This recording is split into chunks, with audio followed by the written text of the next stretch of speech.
Listen up, I gotta tell you, there is something you should know. I have never really liked you at all. I cannot hide it anymore.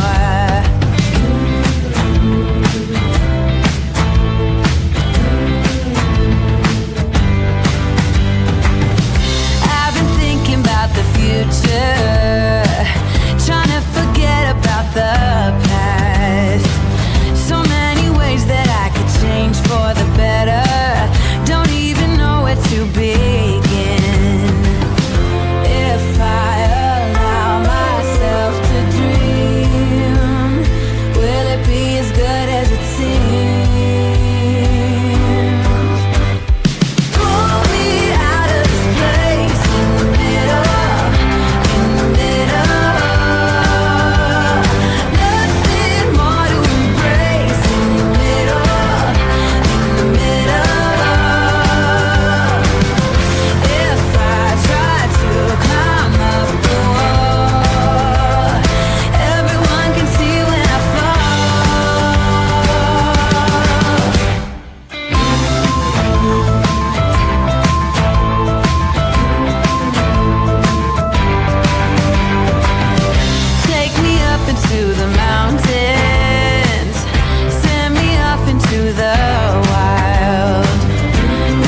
This is a true crime discussions channel. We speculate. This is all just speculation. Because it's true crime, it's for mature audiences only. There will be no children allowed, no exceptions.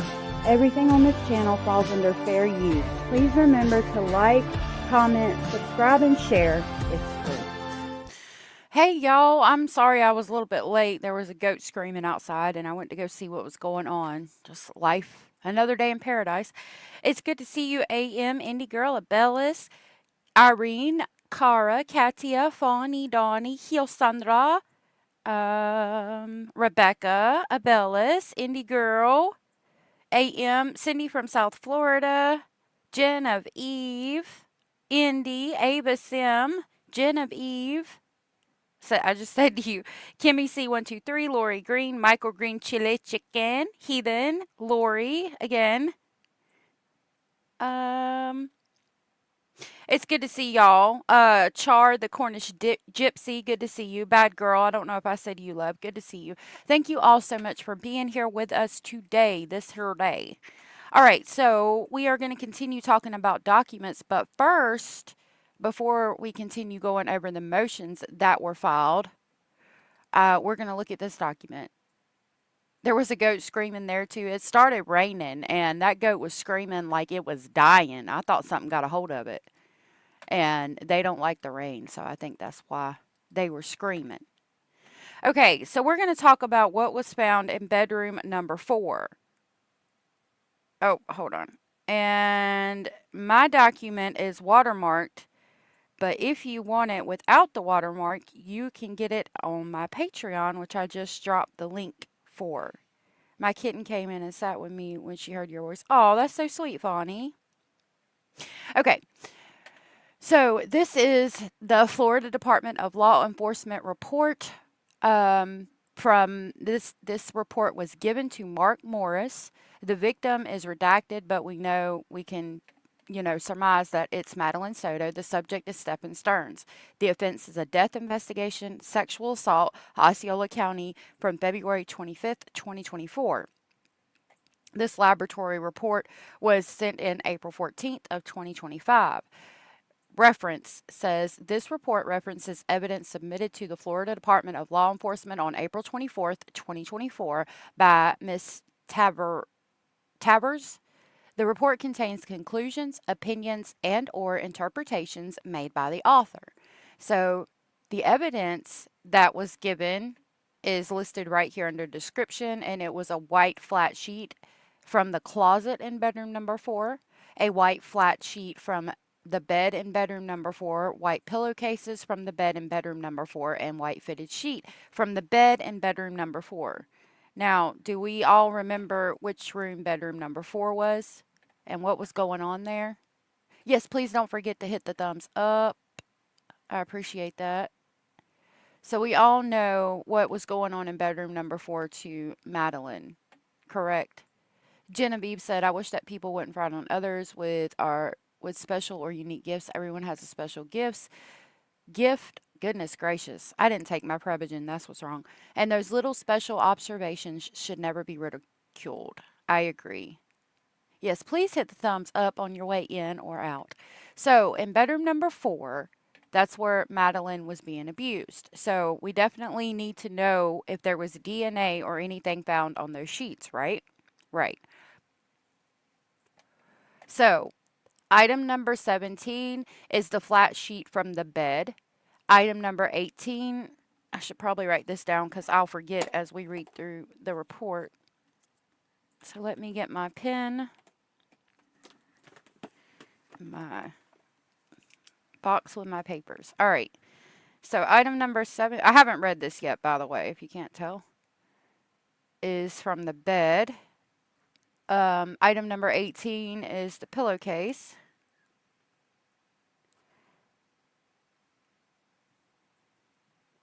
And item number 19 is the fitted sheet.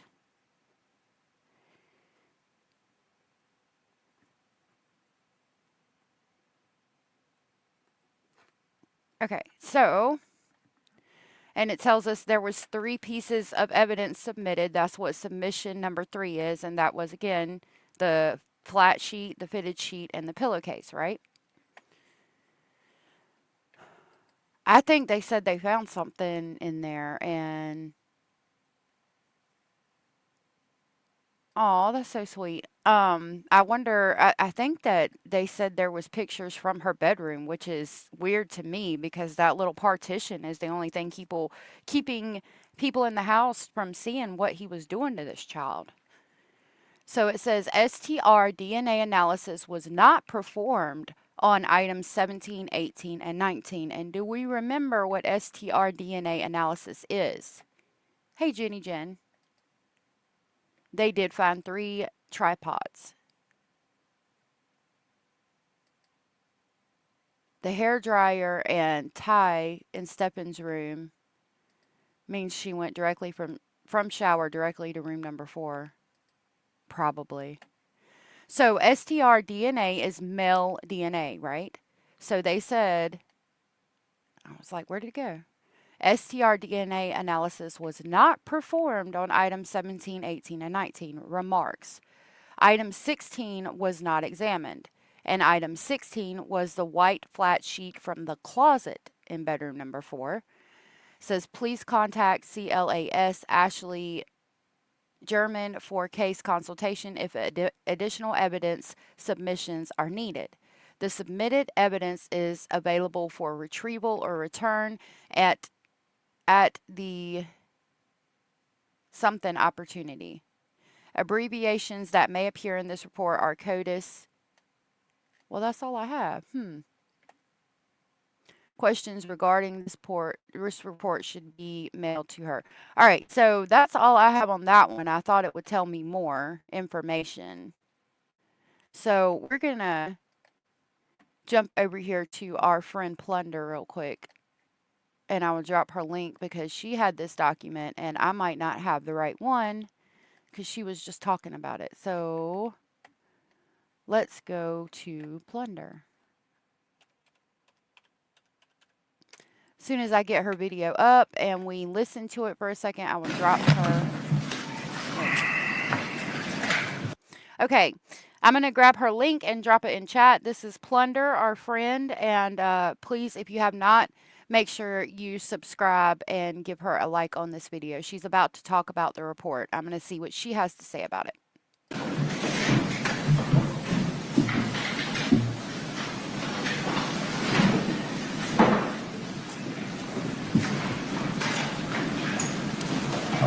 All right, there we go. A wonderful win for the prosecution today. I celebrate every little victory, and I'm loving this judge. I love judges who take control of their courtrooms. They use common sense. They're fair, fair and impartial, but still they have to rule in the best interest of justice and truth. So in the meantime, in the first-degree capital murder case, this notice of supplemental discovery hit the court dockets 5 days ago, April 16th, 2025. As soon as I saw it, as is my habit lately, 5 days ago, I put in a FOIA request and I'm like, look, for this case, give me this, whatever it is. I requested it. I got it this morning. It's a laboratory report. And I also see newly on the docket, just popped up today, felony court minutes. So it'll be some kind of minutes from one of these hearings, maybe today. Order, motion to continue, suppression hearing held. So that was held today. And it was big denial. Defendant present with counsel. Yes, he was there with his lawyer. He's showing up in court these days. Arguments made by both parties. Court cannot find good cause based on the info presented to grant the motion. The motion's denied, and the motion to suppress the hearing tomorrow remains as set. So that was.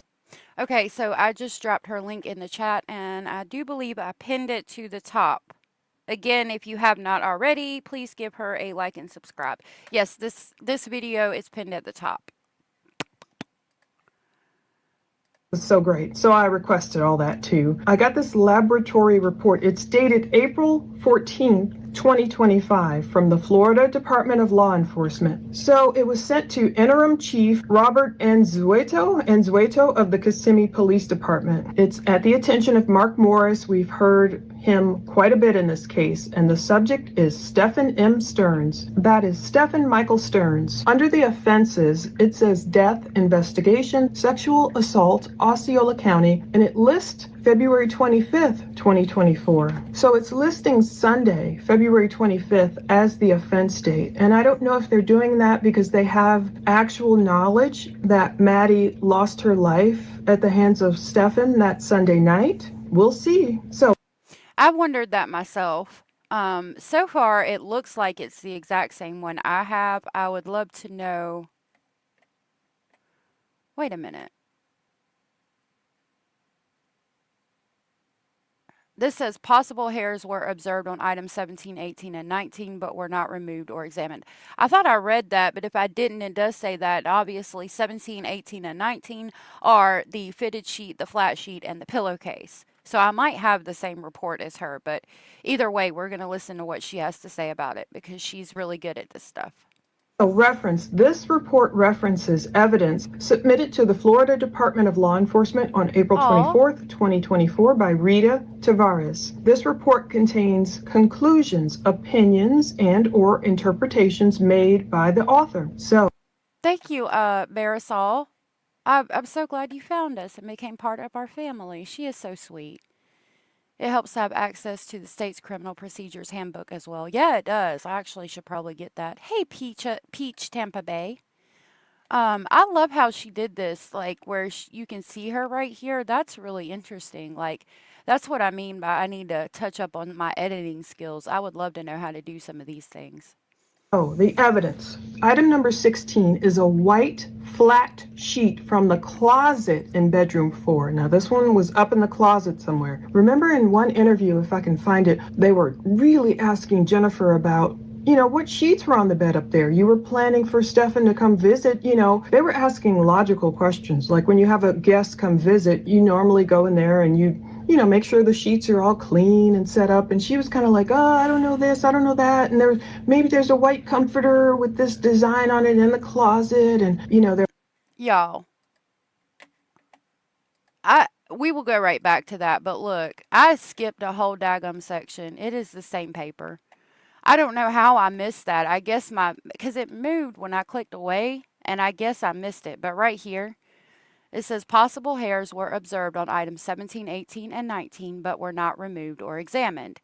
Using a color change test, item 17, which is the white flat sheet, 18, which is the pillowcase, and 19, which is the fitted sheet, failed to give chemical indications for the presence of semen. So he might not have abused her that night, but then that makes me question where the red Deadpool shirt comes in because they mention having images of him abusing her in that red Deadpool shirt, and they reference him wearing that red Deadpool shirt, and we still haven't found that or seen that in any of the pictures. So I've always assumed or speculated that he did abuse her that night, but I'm assuming and speculating that it might have been from another night because I know he washed the sheets and everything, but like, would he be able to wash it completely away in such a short amount of time to where it wouldn't show up in a color change test? Well, I mean, I guess it was almost a month later, like 20 days later. I need to know the answer to that. So let's go over here to Google. Hold on just a minute. Hold on just a minute. All right.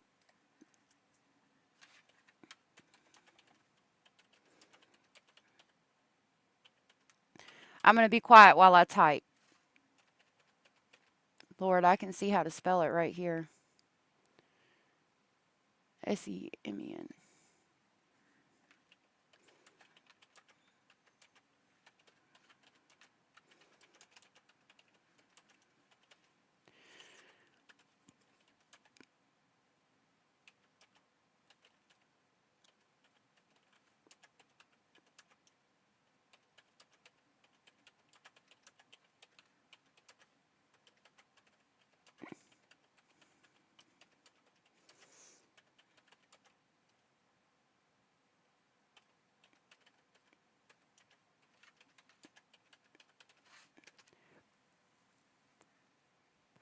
No.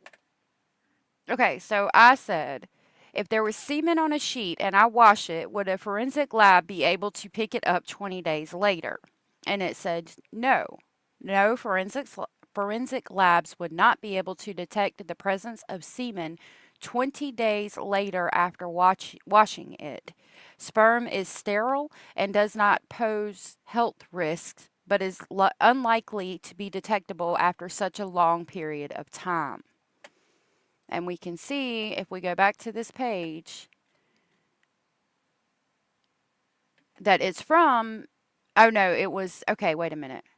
So, when was this test done? I think it said April 24th, 2024.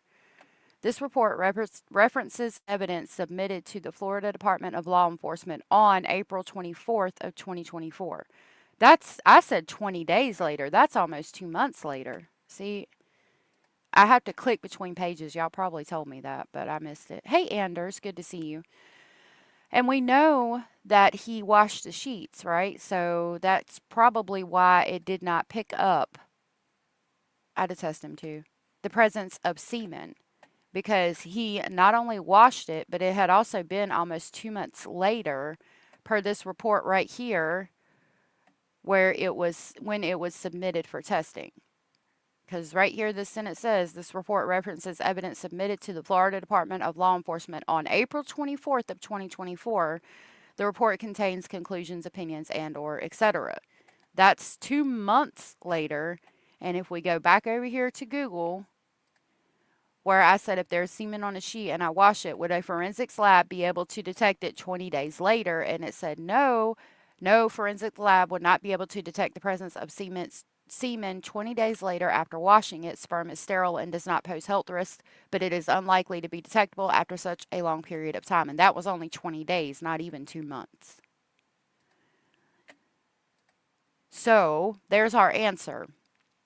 Hey, a name here. He probably did abuse her that night, but we would not see the semen after that long. Now we will finish Miss Plunder's video, or the part on the laboratory report, to see if she has anything to add that I did not catch. Hey, Roxanne. Again, Plunder is linked in the description box of this live and at the top of the chat box right now. So if you have not, please give her a like and subscribe.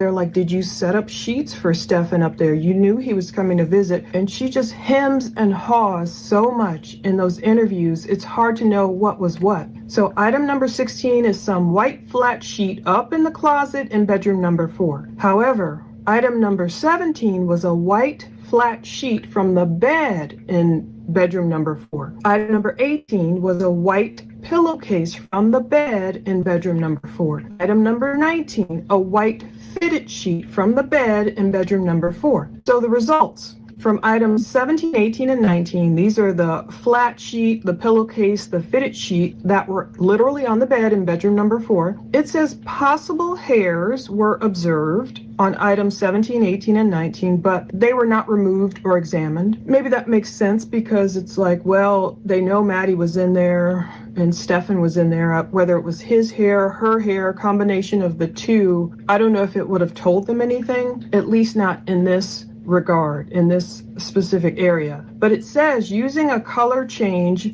test. I wanted to say that makes sense, and I was wondering why they didn't test the hairs that were found on the sheets, but considering, like she said, that they're already aware that both of them were in that room that night, it makes sense that they didn't test it. So, see, that's what I mean, like, we can get things from other people's videos that I didn't pick up on. A name here said, and if he used hot water, it would have destroyed the DNA, in my opinion. I think so, too, and I'm sure he did. Hey, Nona. Good to see you. All right. Color change test. Items 17, 18, and 19 failed to give chemical indications for the presence of semen. Now, when I was flying through this, reading it quickly this morning, at first I thought items 17, 18, and 19 gave chemical reactions for the presence of semen. And I was like, oh my goodness, oh, how gross. Just thinking of Stefan up there with this young 13-year-old. Anyway, but it failed to give chemical indications for the presence of semen. Now, they did not perform an STR DNA analysis on these 17, 18, and 19 items. And item 16 was not examined. Maybe it was not examined because it's the flat sheet that was up in the bedroom closet. First, I was thinking, oh my goodness, it's good. They didn't give any chemical indication for the presence of semen. Did nothing happen that night, or did he not, have an emission? Was he not abusing her that night? I mean, we know the whole situation is abusive, but you know what I mean. But then part of me remembered when one of the roommates spoke about how weird it was that Stefan on Monday was just doing laundry. Now, Look, great minds think alike. I don't know if we ever got details on what laundry he was doing. Hey, We Tony. can look through the crime scene photos and the photos they took after. We see laundry baskets near the washer dryer. I don't know if we know what's in them.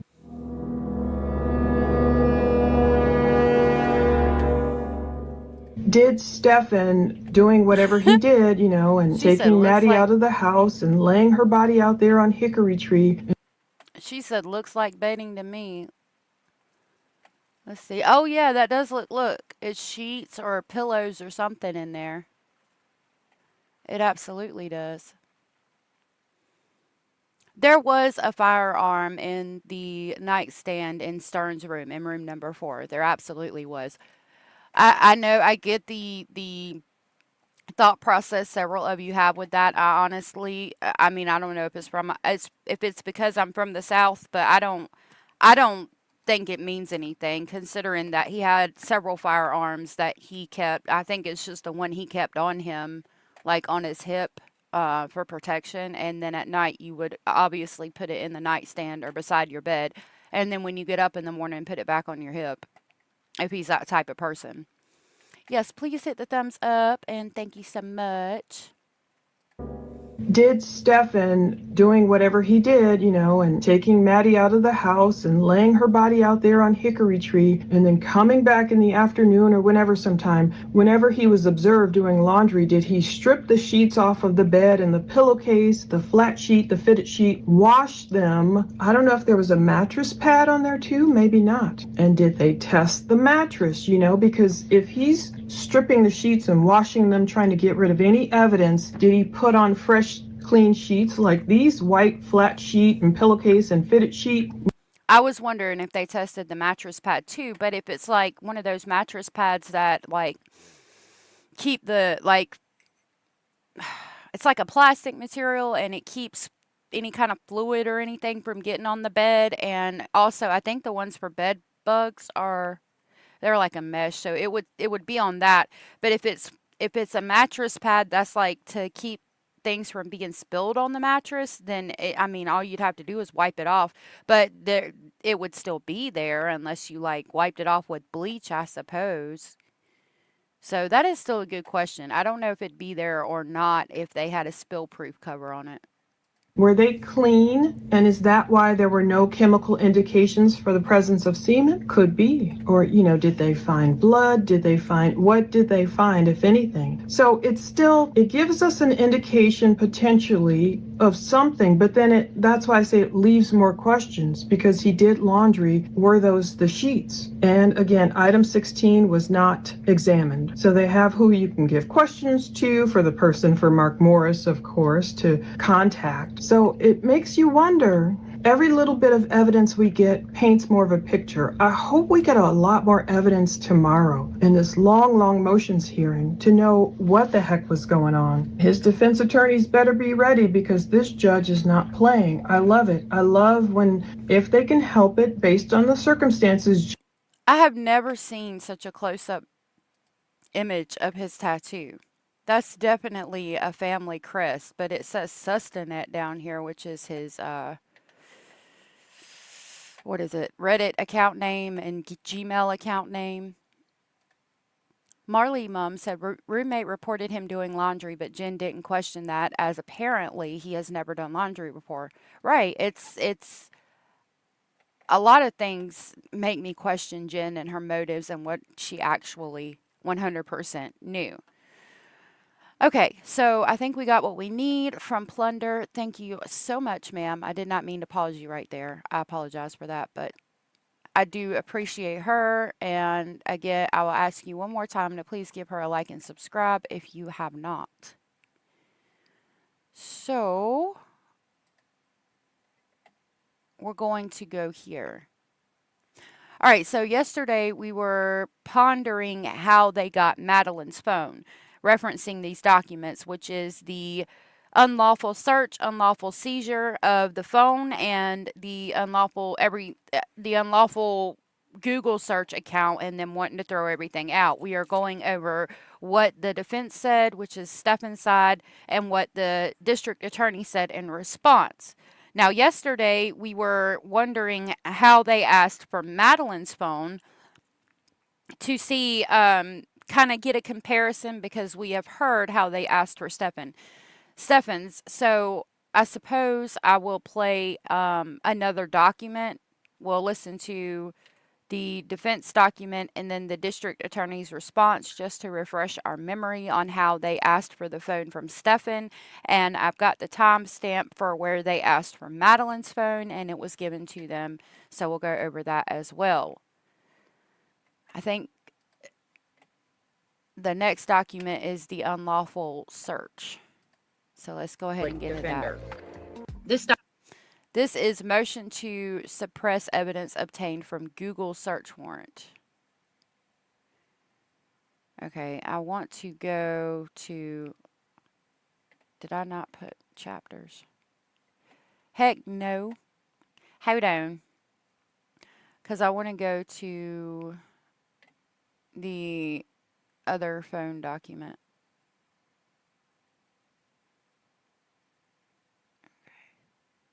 Hold on just a minute.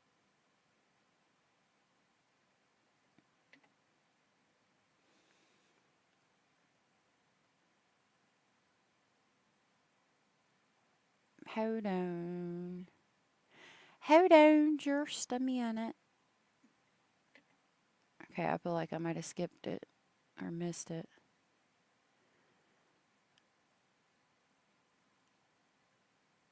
Dang it. See, I did this in the district attorney video, but I thought this one had chapters. That's the end. Crap. Lost my timestamp. We'll have to go back and find this timestamp again for the Google search warrant. But, okay, we'll go ahead and start this. So next is going to be the unlawful search of the cell phone, and then we'll look at the Google search, at the Google Drive search warrant. I'm going to drop the link in the chat if anybody wants to come up. Thank you guys for holding on for me. Hey, Miss Kimmy. Good to see you. Good to see you. All right. Calculated erosion of fundamental rights. Wherefore, defendant moves this court to suppress all evidence obtained through execution of the Google warrant and all fruits thereof.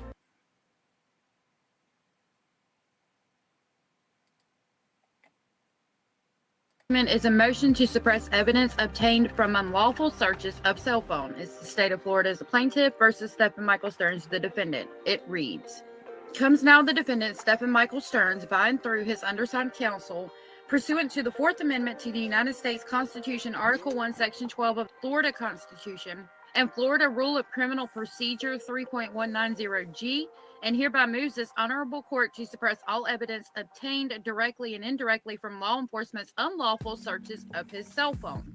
As grounds for this motion, the defendant states, Introduction. This case presents two distinct and erroneous violations of Mr. Stearns' Fourth Amendment rights by law enforcement, each flowing from and building upon the other. First, Detective Tanglers systematically exceeded the carefully circumscribed scope of Mr. Stearns' limited consent to merely, quote, check if you're logged onto your Google, unquote, instead of conducting a comprehensive search of his private cell phone data, including location history, call logs, and other protected information. Second, law enforcement, already in possession of Mr. Stearns' phone, through their earlier overreach, orchestrated a coercive late-night confrontation to extract quote, consent, unquote, for a complete forensic download of his device. A name here said, in my opinion, he washed the mattress protector in hot water with a lot of bleach. That will remove all traces. Wonder if he Googled that or asked mommy. That's an interesting point, and I bet he probably did too. Hi, Yvonne. What's he washing if he just got there the night before and still had dirty clothes on? Also, probably flipped the mattress to the other side. That's a good point, and why didn't Jen ask him what he was washing? Hi, Florida girl. While he was busy doing all this bed linen laundry in the night, did he already move Maddie to the car? Where would she be? That's another good question. He was doing it that morning, yeah, so where was Maddie? We do know that at some point she was in the back seat of the car, so was she in the back seat of the car? Those are all good questions. You're so sweet, Abellis. This motion is filed contemporaneously with related motions to suppress evidence obtained from the unlawful seizure of Mr. Stern's phone and evidence obtained through the subsequent Google account warrant that relied on the fruits of these unconstitutional searches. Evidence to be suppressed. Any and all tangible or intangible evidence obtained contemporaneous to and following the illegal searches of Stephen Michael Stern's cell phone on February 27th through the 28th, 2024, specifically including but not limited to 1.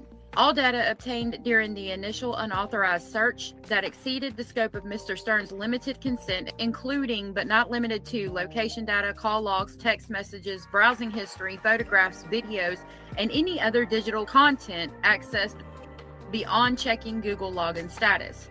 2. All evidence obtained through the Cellbrite forensic extraction of Mr. Stern's phone, including but not limited to extracted photographs and videos, text messages and communication records, location data and GPS coordinates, call logs and contact information, application data and usage information.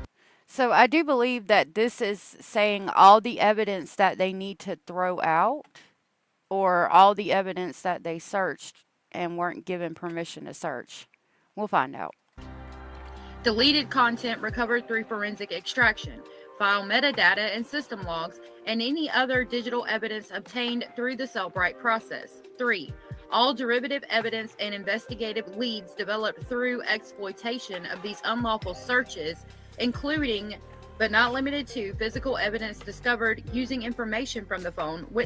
Now, yeah, this is saying that everything they want to get thrown out, okay? And we know that the pictures, images, and videos of everything that he was doing to Madeline were on that phone, on that Google account. So again, this is why we're talking about it, because the judge is deciding on these motions right now. And if it's granted and all of that evidence is thrown out, there will be no evidence for the CSAM trial unless they can somehow say that they obtained it another way. Now, I don't know how the hell they could say they obtained it another way unless, like we were discussing yesterday, he sent all of that stuff to somebody else and they got those people to come in and send it back to them. Then they could do that. But I don't see that happening. Witness statements obtained through information learned from the phone, search warrants predicated on information from these searches, evidence obtained through the execution of such derivative warrants, and any other evidence that would not have been discovered but for these unconstitutional searches. 4. All law enforcement observations, reports, analysis, testimony, and other evidence concerning the contents of the phone, results of the forensic examination, or investigative steps taken based on information obtained from these illegal searches. Standing. Stephen Michael Stearns has standing under the 4th Amendment to the United States Constitution and Article 1, Section 12 of the Florida Constitution, as he was the owner and processor of the cell phone that was illegally searched. Riley versus California establishes that cell phones are entitled to heightened 4th Amendment protection due to the vast amount of private information they contain. And they again cite Riley versus California from 2014. Burden on the moving party. The moving party's initial burden has been met through documented evidence of warrantless searches in law enforcement reports. Once established that searches occurred without warrants, the burden shifts to the state to prove an exception applies. That right there, the moving party's initial burden has been met through documented evidence of warrantless searches in law enforcement reports. Once established that searches occurred without warrants, the burden shifts to the state to prove an exception applies. That right there is why They cite Norman versus the judge told the prosecution yesterday that it now relies on them to prove that the exception applies to this specific case, to Stephen and Maddie's case. And that's why the judge looked at the defense in the court proceeding that we watched together and said it now relies on you to prove that the exception applies. How could Stearns obtain firearms with a TBI? Well, because it wasn't documented, right? I don't think this TBI has been specifically documented other than the the case where he sued somebody. And I don't know that there ever was a record of it. They're having trouble getting records of it now, but I don't know how that would work. Like it wouldn't show up on a background check. I actually was at the pawn shop today looking at firearms because I saw one that I wanted to purchase, and I was talking to them about that, and they said that you have to pass a background check, and as long as you haven't done anything violent, if you don't, as long as you don't have a felony or any violent charges, you should be good. Now that's in North Carolina, but I don't know that they would check for a TBI, and it's not well documented anyway. Like even if they did, would be my thought on that. I'm not in any kind of official capacity, but that would be what I would think. Alex says, "Hey guys, I'm looking to take a break. You take a break, love. It's good to see you." Darla said, "Why would a medical injury keep you from buying a weapon?" Yeah, that's what I'm thinking. And I don't think that it would show up. state from 1980. While the state may argue consent, they must prove both Oh. the initial consent was freely given and that the Hey, Jen. I again didn't see you back there until just now. I hope you weren't back there long. Anders said, "Shall people in court pretend that the sexual assault documentation on the phone doesn't exist?" That's what they're going to try to make happen through filing these motions. And if the judge, I mean, if they can prove their case well enough and the judge grants it, then that's what we're looking at, unfortunately. I just found something in my document. Okay. All right. So, extraterritorial sexual exploitation of children, which falls under the CSAM.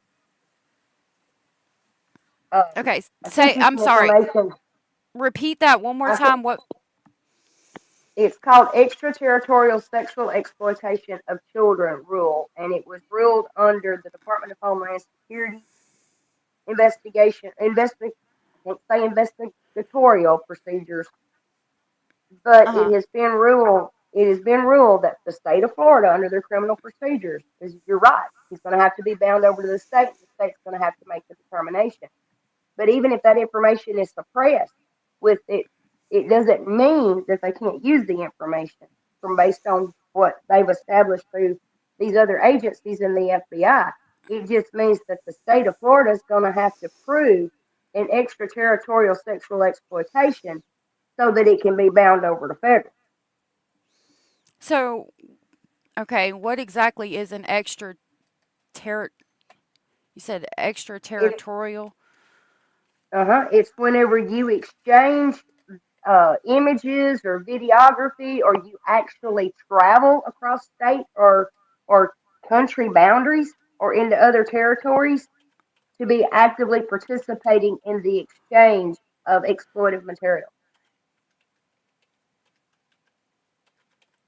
Okay. And so you can look this up under the Citizens Guide to Federal Law in the extraterritorial sexual exploitation of children. You can just Google that and pull it up, and it'll give you all the PDF information on it. And then Okay. you can find that information there to kind of. I'm just saying this to kind of give people a better idea of what kind of process they're taking. Right. Not that So, that's what they're going to do. It's just an option of process.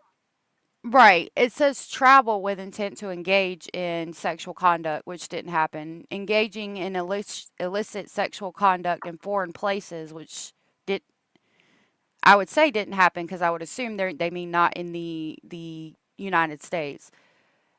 Right. Aniculary And offenses, I don't know what that means. Production of child pornography outside the United States, sex trafficking of children by force, fraud, or coercion, and additional jurisdiction in certain trafficking offenses. So, would those certain trafficking offenses relate to this case? And aniculary offenses, I don't know what that is. aniculary is broken down. It's a Latin term. Aniculary means visual. Okay, so let's look at that and see if it applies.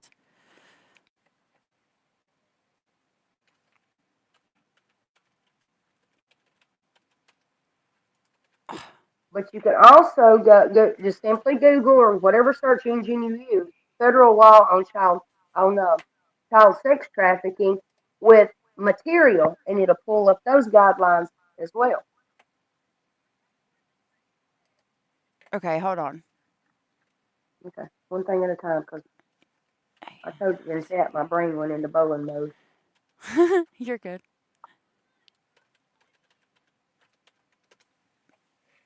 Aniculary offense in criminal law are related to, but not the primary main crime. They can involve acts like aiding, abetting, conspiring, or attempting to commit the main offense or assisting in concealing it. These offenses often characterize group activity surrounding the main crime or actions taken before, during, or after it.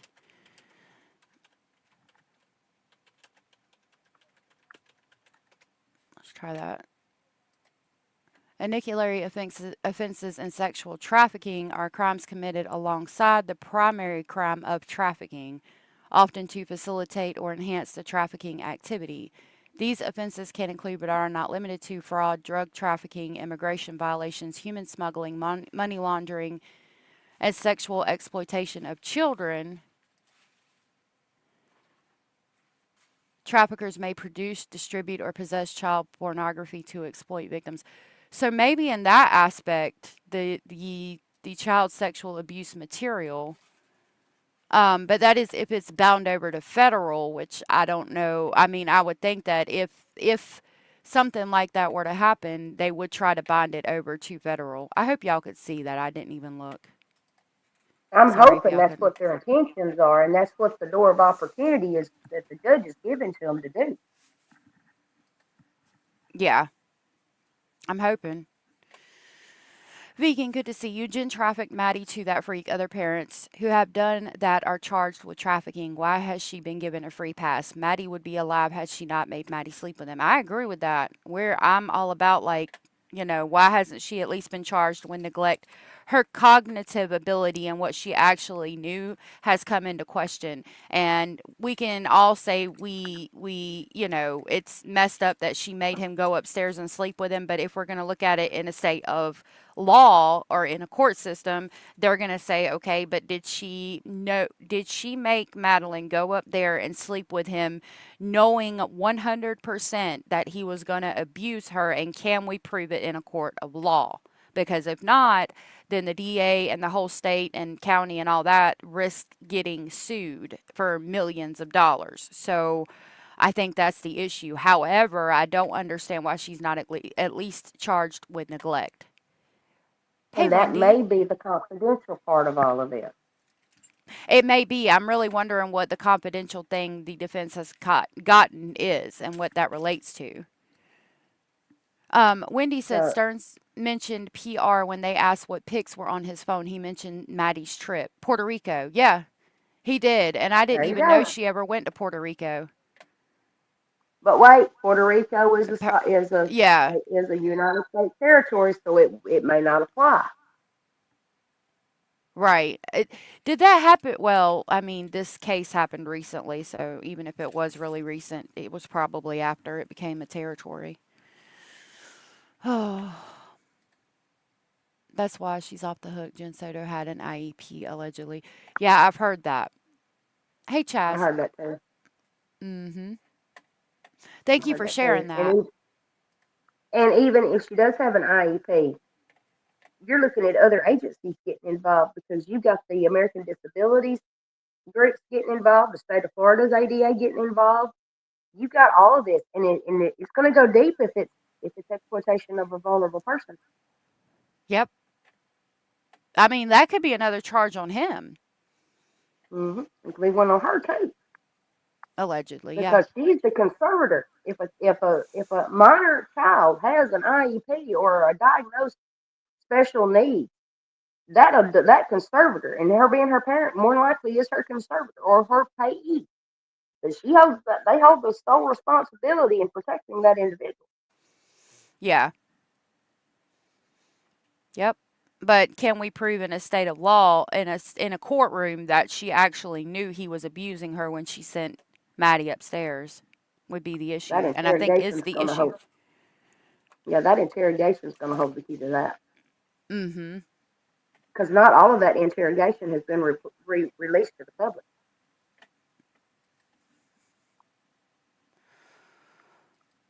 Okay. Hey, Mercedes. Mercedes said, just my observation, she did not pass on Sunday night. Rigger would have peaked by morning, picks up her in the car with mouth at gate. Rigger was starting. She passed 3 to 4 hours before. That's what we've been trying to figure out. And Mercedes, I thought for the longest time she was found in the fetal position, but she was actually found in the prone position. Which means that when he took her out there, well, he went out there several times. So even if he laid her originally in the fetal position, he could have moved her when rigor mortis had gone away. I say both of them took that baby and cleaned her up and then carried her off. And while he was gone carrying her off, Jim cleaned up afterwards. That's why all the laundry was like it was. Because there ain't no way in sand with as many of us that do laundry knows dang well that you are not going to wash that much laundry in 4 hours. Yeah. Boy, what are you doing? Not you being gone. It ain't going to happen. It ain't going to take care of itself. So somebody was there doing laundry while he was away from home. Yeah, it's a possibility.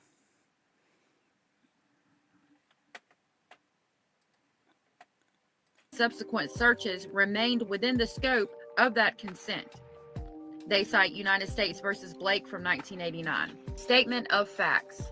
1. On February 26, 2024, at approximately 2000 hours, Jennifer Soto reported Madeline Soto missing to the Orange County Sheriff's Office.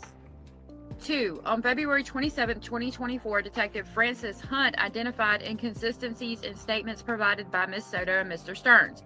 3. Detective Tangler of Orange County Sheriff's Office was assigned as lead investigator. 4. On February 27th at approximately 1600 hours, Detective Tangler, accompanied by Detective Acosta, made contact with Mr. Stearns at his residence. 5. The detective's interaction with Mr. Stearns were audio recorded and captured on the exchanges between law enforcement and Mr. Stearns.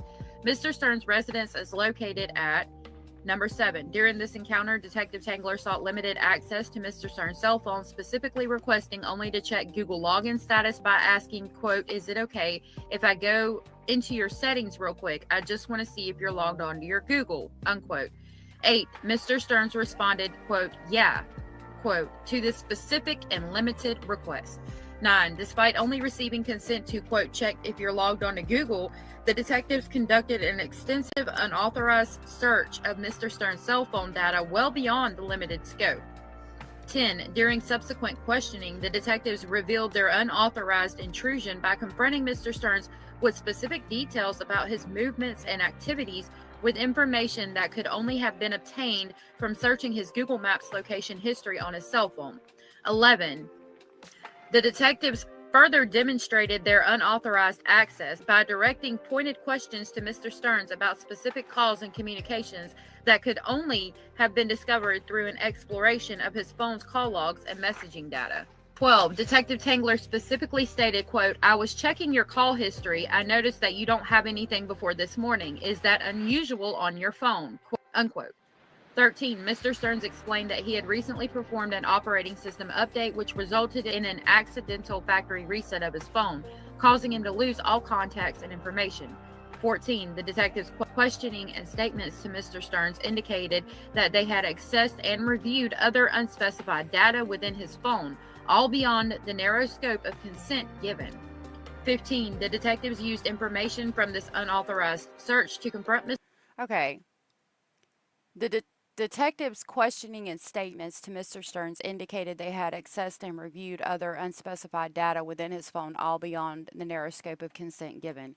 When did that happen? Because I mean, I guess if they're talking about in the interrogation, I could see that because they asked him about the pictures, but what I mean, they didn't when they were doing the initial interview. I don't remember that happening, so that's interesting. Yeah, consent to Did they, limited things, from what I understand, or is what they're arguing. I'm sorry, I didn't mean to interrupt you, love. it's your show, but I mean, there are a few. I'm just wondering if what was the female officer's name that initially gained contact? I mean, gained access to his phone? Tangler. I'm wondering if she wasn't just scrolling and picked up on something that got her interest, and then she went to her supervisors with it, and then whenever they called him in for interrogation, they had enough grounds then to gain additional access. Well, during the interrogation, they asked him specifically about photos and videos of Madeline. And when they start to basically imply that there's some incriminating evidence on the phone, he immediately lawyers up. So that would make one think that they had evidence that suggested that. And then, the whole CSAM trial and court documents stated afterwards. Okay, did Like, they talk to Jen? Did they interrogate Jen? But they did interrogate Jen before they brought him in, didn't they? yeah, that's the one where she's on the couch, I do believe, the only video interview that we have of her. No, Did they interview her sister before they interviewed her? I don't See, know this when is they where I don't know when they interviewed the sister. I know that she's interviewed before him, and that's where she's shown the CSAM images, and then the video of her on the couch is after they interrogate him. see somebody somebody would have come forward before they even interviewed those two alone. I mean, at all. So I get where they're coming from. If they had information that would lead to their suspicion to check, and he granted them permission. And then Yeah. whenever they said they found something, like you said, that's when he wanted to lawyer up. Mm-hmm. So there's enough. What is it? Excruciable. What'd you call it yesterday? My brain locked. Uh, It extenuating starts with an circumstance? E. Yeah. Extenuating circumstances and evidentiary something. There's enough there. I've got a good feeling that judge is going to tell that the prosecutor, that hey, you've established this, this, and this, and this. Let's move forward and follow protocol and do this, this, and this, and this now. I hope so. I do I hope too. so. All right, I'm gonna mute out. Okay.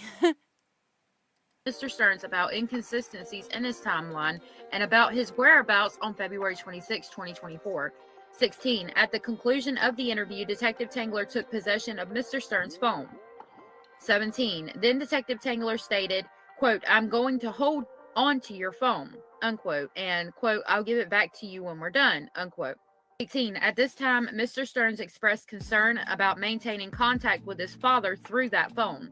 19. Detective Tangler dismissed Mr. Stearns' concerns by stating that they could call Miss Soto's phone instead. 20. Mr. Stearns was given no choice regarding the seizure of his phone, nor was any consent sought. 21. Law enforcement made no attempt to obtain a search warrant for the phone, despite having ample time to do so. 22. On February 28, 2024, at approximately 1:30, detectives again made contact with Mr. Stearns. 23. The second contact with Mr. Stearns occurred approximately 9 hours and 30 minutes after the initial seizure of his phone. 24. During this midnight contact, detectives referenced their earlier unauthorized seizure, stating, Quote, I told you I was going to hold on to it and that we would like to download your phone, right? Unquote. 25. The detectives presented Mr. Stearns with an ultimatum. Quote, is this something I have your consent to do, or do I need to get a search warrant for your phone? 26. The detectives pressured Mr. Stearns into providing his PIN, referring back to his prior, quote, consent, unquote. 27. At this point, Mr. Stearns had only ever consented to letting detectives, quote, check if you're logged onto your Google, unquote, a limited inspection that should have taken mere seconds to complete. 28. The second, quote, consent, unquote, for the forensic download was obtained while the phone was already in police possession without lawful authority. 29.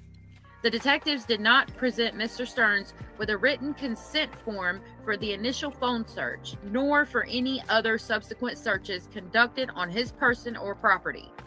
30. The detectives did not advise Mr. Stearns of his right to refuse consent to search his phone.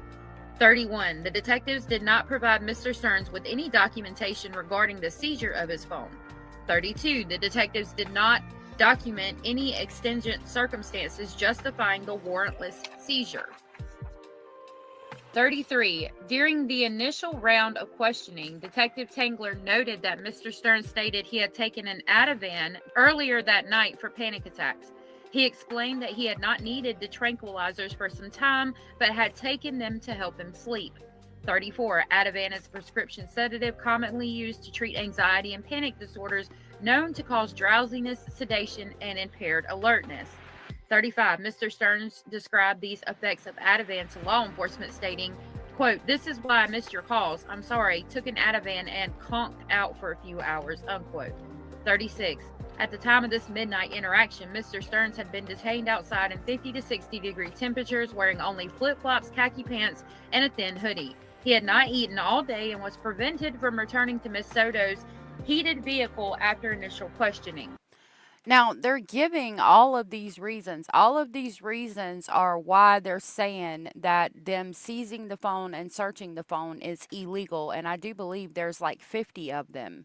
So you hear and see things like that, and it's a little unnerving as far as getting defense for Madeline. I bet detectives now have to have proper paperwork for them to sign when asking to see cell phone. Well, that was already established, and that's part of the issue. Hey, Running Bear, I truly believe she'll turn state's evidence against Stearns. I think they're making her, but I don't know. The USB drive had 35,000 images of other children, but he wasn't the perpetrator, as far as we know, on the USB drive. As far as we know, the only images, photos, and images is photos, but images and videos of him abusing Maddie were on the Google account, and we don't know that the Google account is necessarily linked to the USB drive.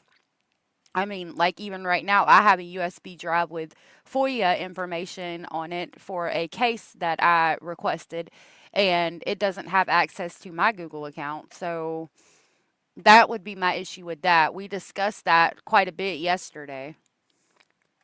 Yeah. 37. At That approximately specifically 2:40 hours. mentioned the Google account's gonna be the key. Yeah, the Google account is where everything specifically mentioning Maddie is and him doing things to her. On February 28, 2024, Mr. Stearns' phone was taken to the Orange County Sheriff's Digital Forensics Unit. 38. The phone was subjected to a comprehensive forensic examination using Cellbrite technology. 39.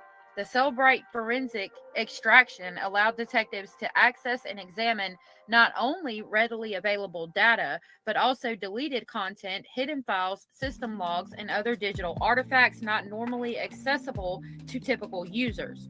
40. The detectives accessed and examined personal data unrelated to the current investigation. 41. Based on the data obtained from these comprehensive digital searches, the investigation was partially transferred to Kissimmee Police Department due to jurisdictional issues. 42. Detective Tangler noted at this point that the Kissimmee Police Department was advised of the findings from the Cellbrite forensic extraction, and Detective Corporal Illigan and Detective Mark Morris responded to Central Operations Center. 43. During this invasive search, detectives discovered digital evidence that led them to seek additional warrants. 44. One such warrant sought was from Mr. Stern's Google account, sustanet@gmail.com.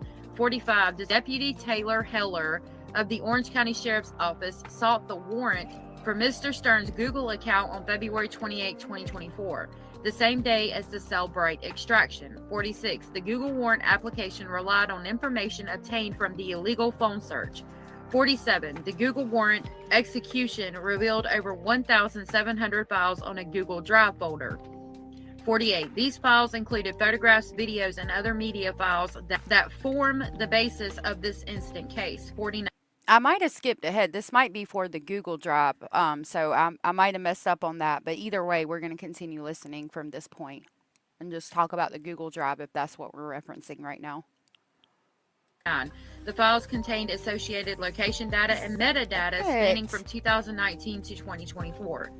50. All evidence collected in this case, including the Google warrant results and subsequent police investigations, stem directly from the detective's initial illegal search of Mr. Stern's phone on February 27, 2024. 51. Neither detectives from the Orange County Sheriff's Office nor those from the Kissimmee Police Department sought a warrant to search the contents of Mr. Stern's phone. Legal argument. A. The initial search of the defendant's phone exceeded the scope of his limited consent. Law enforcement's actions in this case present a textbook example of how officers can systematically erode Fourth Amendment protections by exploiting a citizen's limited consent.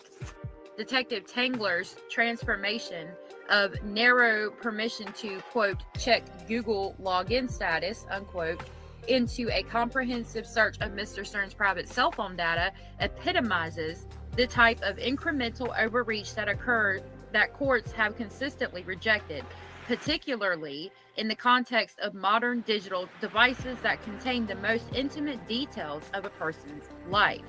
So again, saying she had limited specific consent to look at Google Maps and see if he was logged on to his Google accounts and look at call history. They didn't have consent to do anything else. They retained the phone. He didn't feel like he could say no and kept it for over 9.5 hours before getting a warrant. 1. The constitutional framework for consensual searches. The scope of consensual search is limited by the actual consent given. As the Florida Supreme Court established in Norman, warrantless searches are, quote, per se unreasonable under the Fourth Amendment, subject only to a few specifically established and well delineated exceptions, unquote. They cite Norman. They cite Katz versus United States from 1967. These exceptions are, quote, jealously and carefully drawn, unquote, citing Jones versus United States from 1958. The burden is upon the state to demonstrate that obtaining a warrant was not feasible because, quote, the exigencies of the situation made that course imperative, unquote, citing McDonald versus United States from 1948. While consent is one such exception, the state has the burden of proving that consent was freely and voluntarily given. That's important, freely and voluntarily given. Citing Schoenhoff versus Bustamante from 1973. So again, that's really important now because just like the judge said yesterday, that's another reason the state has the burden in the court case we just had Wednesday. And Bumper versus North Carolina from 1968. In Florida specifically, the prosecution must show by clear and convincing evidence that the defendant freely and voluntarily consented to the search, citing Bailey versus State from 1975, Saganois versus State from 1956. In Florida versus Gimeno from 1991, the United States Supreme Court established that the standing for measuring the scope of consent is, quote, objective reliableness, unquote, i.e., what a typical reasonable person would have understood from the exchange between the officer and the subject. Now, I mean, a typical reasonable person, I suppose, would assume that she was literally just going to check the Google Maps, the call history, and to see if he was logged onto his Google, and that's why they're arguing it. I, however, if I handed them my phone, I would expect them to look at everything because, I mean, for me, it's just common knowledge. I suppose a layperson who doesn't research true crime or get into any of that stuff wouldn't. I don't know. I would have. Yeah, I would have. Um, and I'm not saying that I would have fabricated any documentation, but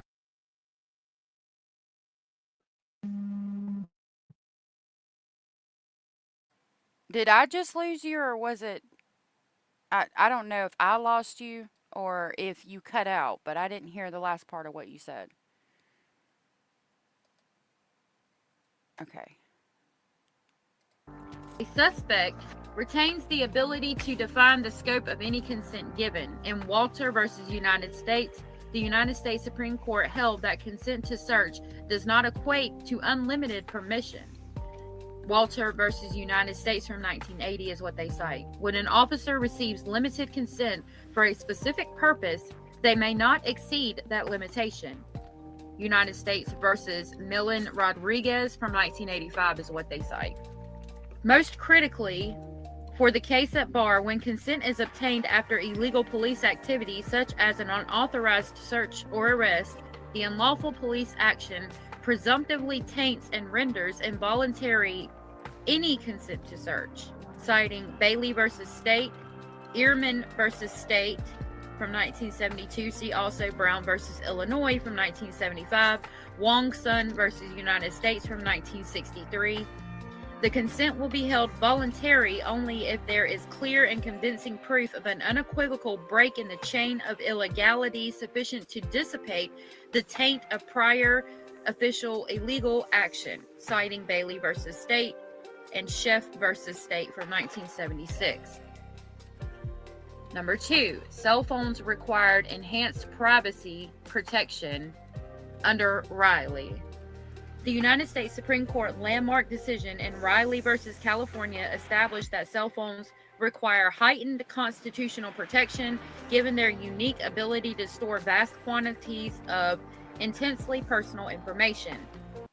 So basically, citing this case that established that because your phone holds your bank information, usually, your photos of your family, your social security number, I mean, it's basically our whole entire lives are on our phones, right? So there's been a court case that has established that there's new warrants needed, new procedures need to be taken because of the vast amount of things we keep on our phones. Riley from 2014 is what they cite. As the court emphasized, modern cell phones are, quote, now a pervasive and insistent part of daily life, unquote, that contain, quote, the privacies of life, unquote, from intimate photos and messages to detailed records of a person's movements, associations, and private interests. As the Riley court noted, even the most popular smartphone at the time of the opinion contained 16 gigabytes of storage, enough to hold, quote, millions of pages of text, thousands of pictures, or hundreds of videos, quote. Today's phones, with storage capacities often exceeding 256 gigabytes, can hold exponentially more private data, making Riley's privacy concerns even more acute. Because phones collect and store such comprehensive data about every aspect of a person's life, law enforcement searches of these devices raise profound privacy concerns that demand robust Fourth Amendment protection.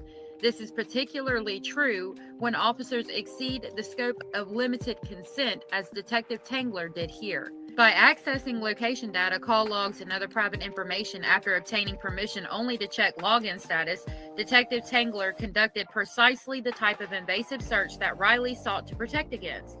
One that revealed, quote, the sum of an individual's private life, unquote, without proper authorization.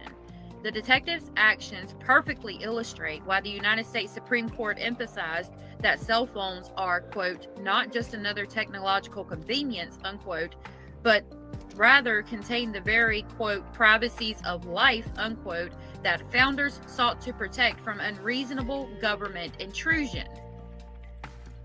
Number 3, detectives systematically exceeded consent to conduct unlawful search.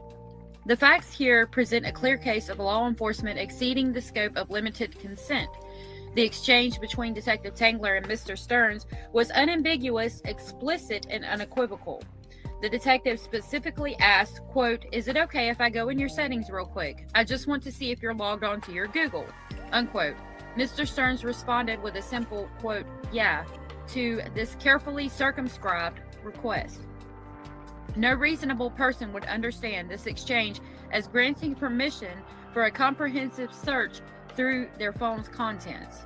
See Florida versus Gimeno from 1991. Scope of consent measured by, quote, objective reasonableness, unquote, i.e., what would the typical reasonable person have understood from the exchange?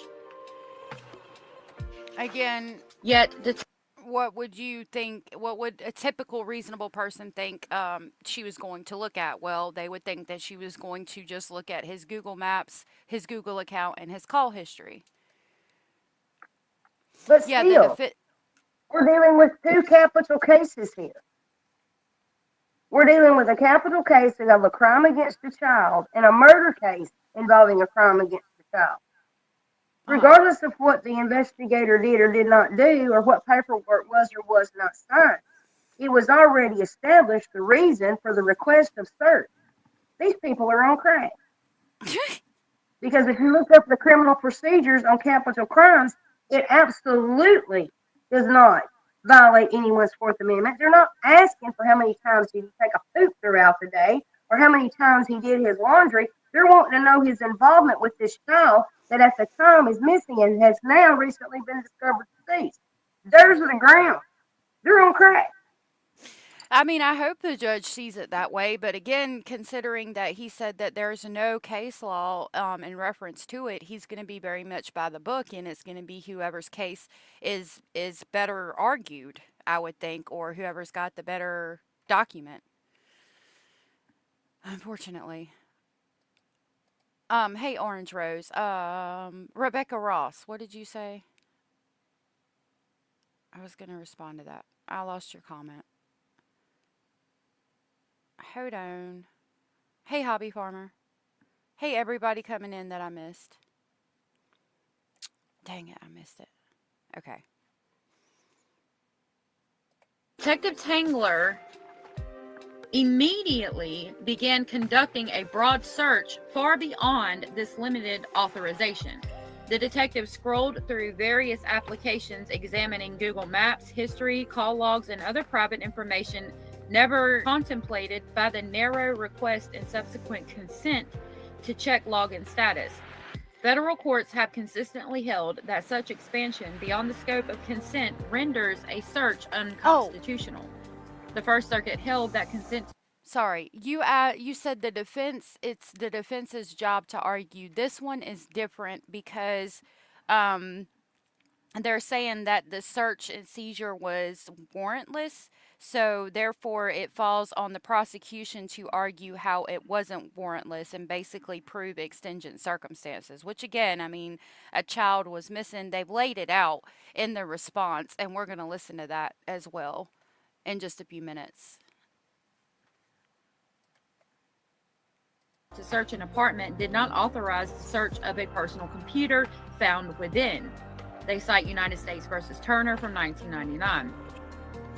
Similarly, when police exceed the scope of consent by searching personal papers after representing that they would only look for narcotics, such conduct was unconstitutional, as government agents may not obtain consent to search on the representation that they intend to look only for certain specified items and subsequently use that consent as a license to conduct a general exploratory search.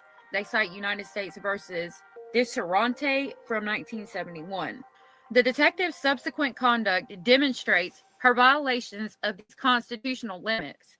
Having accessed data the detective was never authorized to view, she began interrogating Mr. Stearns about his call history and travel patterns, using improperly obtained private information to challenge his statements.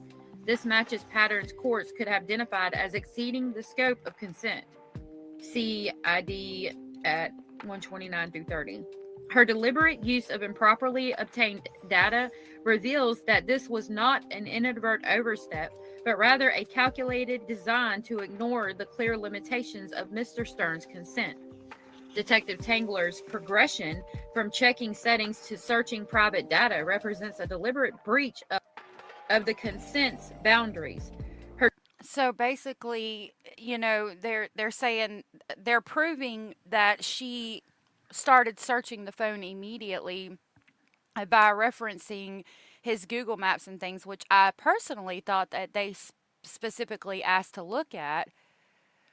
But they just referenced how, checking Google login status and then talking about his Google Map history was not what she had asked to search, and how that's violating his Fourth Amendment rights.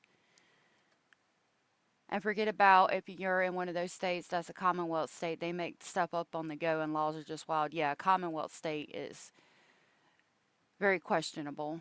I'm on the belief the judge will not throw this out. The CSAM case is not going anywhere. I hope not.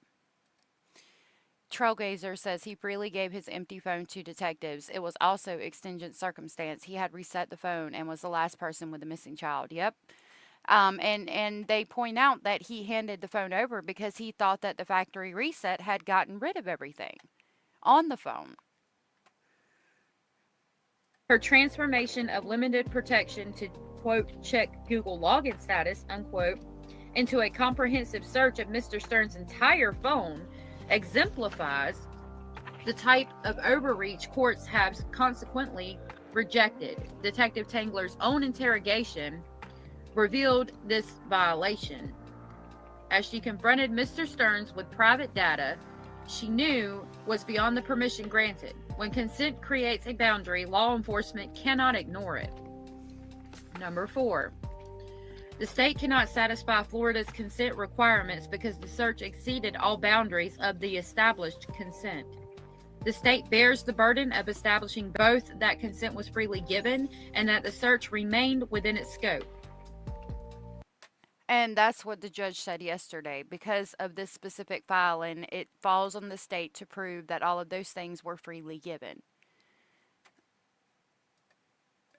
They cite Norman from 1980. Given the Florida Supreme Court's clear directive that cell phones require heightened privacy protection, this burden is particularly heavy when officers exceed the scope of consent to search these devices. The state bears a heightened burden in establishing the validity of this search given the unique privacy interest at stake. Under Florida law, when a motion to suppress an illegal search is filed, the initial burden is on the defense to show a warrantless search occurred and was presumptively invalid. They cite Miles v. State from 2007. The burden is clearly met here through law enforcement's own reports documenting their warrantless searches of Mr. Stern's phone. The burden thus shifts to the state to prove an exemption applies, in this case, consent. However, the state must prove both that initial consent was freely given and that officers strictly adhered to its scope. So again, it's on the state. Crispy Treat said, there's like official vocabulary words that I don't know about that talks about that overriding the phone. Yeah, I'm sure that if it can be related to the case, the defense is going to have mentioned it in their response, and we're going to go through that next. Genius Steppenstone thought he erased his phone. He handed it over confidently. Now he's sorry he did. And that's what it boils down to. But can we say and prove that in a court of law is the issue, you know? They cite United States versus Blake from 1989. This is a particularly demanding burden when dealing with cell phones, which the United States Supreme Court has recognized contain, quote, the privacies of life, unquote, requiring robust constitutional protection. They cite Riley from 2014. The state cannot meet this burden. The record shows Detective Tangler received one narrowly defined permission to, quote, check if you're logged onto your Google, unquote, in the phone settings. No subsequent consent was ever obtained to search call logs, location data, messages, photos, or any other private data on Mr. Stern's phone. Yet, But I mean, and I don't mean to play semantics, but this is technically going to be me playing semantics, right? If a cop asks me to check and see if I'm logged onto my Google, would it be unreasonable to think that that cop is then going to look at my Google account and see if I'm logged onto every application in my Google account? Would it be unreasonable for me to assume that they're going to check my Google Maps, that they might go through my email, that they might go through my photos, everything associated with that Google account by asking, can I check and see if you're logged onto your Google? And does it make a difference because Stephen Stearns thought that he wasn't and specifically says, no, I'm not logged onto my Google, but sure, you can check because he erased it. So since he was thinking that he wasn't logged onto his Google, but he actually was, is it unreasonable to think that they were going to look at his Google Maps and Google photos and all of the things? And unfortunately, I'd probably have to say yes because he specifically says that, no, I'm not logged onto my Google, so therefore he didn't think that they were going to look at all that. I just watched And a that was college. just a diversion. I'm sorry, love, what'd you say? And that was just a diversional statement of reason based on his overconfidence. Yep, because he thought he'd delete everything. Mm-hmm. Yep, Boomer said Tangler went into other areas that he did not approve to do. And yeah, you think that's reasonable? Yeah.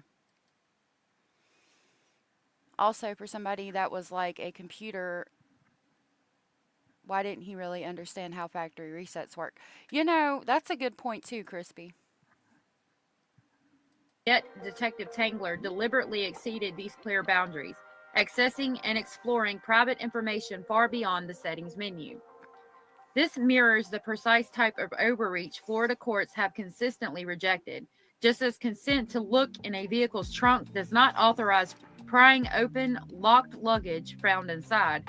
Permission to check login status cannot justify a wholesale invasion of private phone data. See State versus Wells from 1989.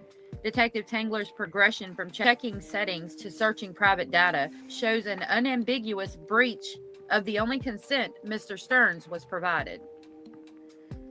Most damaging to the state's position are Detective Tangler's own statements demonstrating her knowing and intentional violation of the scope of consent by declaring, quote, I was checking your call history, unquote, and confronting Mr. Stearns with location data from Google Maps.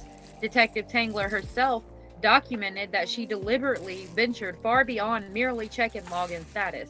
Detective Tangler's own words provide direct evidence that she knowingly exceeded the narrow scope of consent, transforming what should have been a quick settings check into an invasive search of private data. The detective. Oh, I'm sorry. I didn't realize I was not muted. I was getting Basil some crackers. I'm sorry if y'all heard those bags.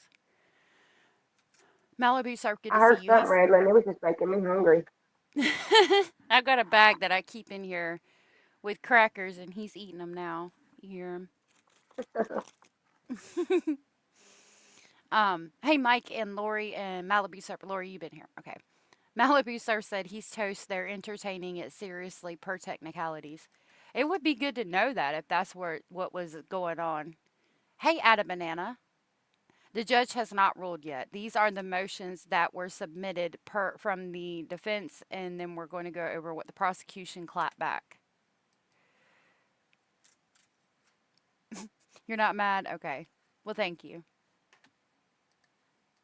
His candid admission of searching call logs and location data, neither of which could conceivably be necessary to verify Google login status, revealed this was not an inadvertent expansion of the search, but rather a deliberate choice to ignore constitutional boundaries.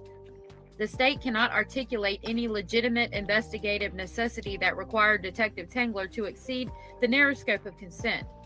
Detective Tangler had multiple constitutional options available. She could have sought expanded consent, obtained a warrant, or simply confined her search to the limited permission granted. Instead, the detective made the calculated decision to exploit Mr. Stearns' limited consent as a gateway to conduct a comprehensive search of his private data. This so dramatic. She saw it as a way and had full intentions to exploit the limited consent that he gave and just do whatever the fuck she wanted. Like, stop it. Calm down. Um, I'm telling you, they got some kind of chemical romance going on here. right. Something. It's Crazy.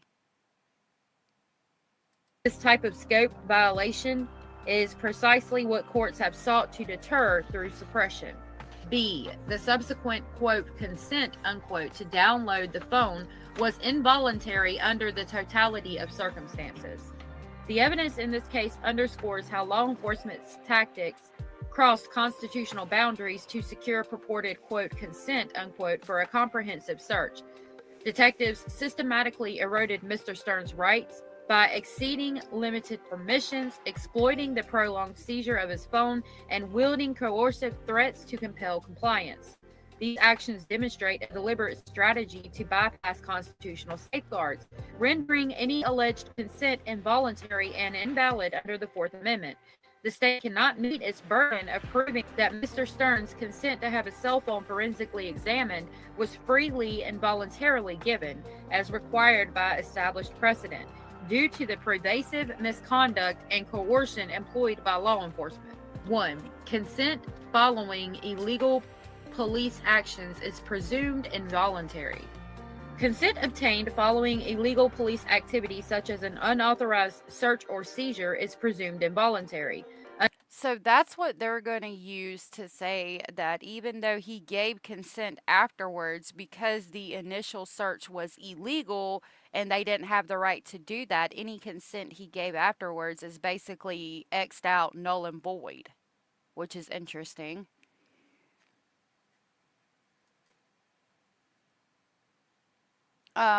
This lawyer is a public attorney, Crispy. Asking and if that you right need a. there just goes Sorry, love. well about the court-appointed attorney, and that goes right there. That shows right there that somebody, either his dad or his mom, has reasonable doubt not to even go out of pocket to hire him an attorney to represent him. That they put the burden back on the state to provide him one. Yeah.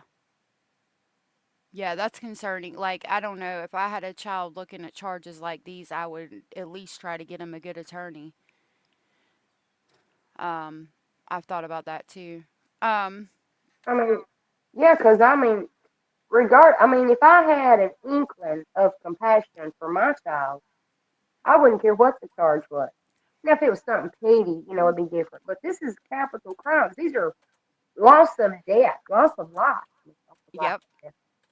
So, I mean, yeah, I would say, what? I would ask those interrogation questions. Did you do this? Did you do that? Were you involved in this? How long had this been going on? How long had that been going on? And I would gain enough information to say, you know what? If you're telling me the truth, I'll go and borrow the money to get you a loan. Right. Because, I mean, at the end of the day, that's still your child. You don't want to see that happen. But yeah, it's interesting. I found that his parents didn't try to get him an attorney. And this is a public defender, but she's doing a good job.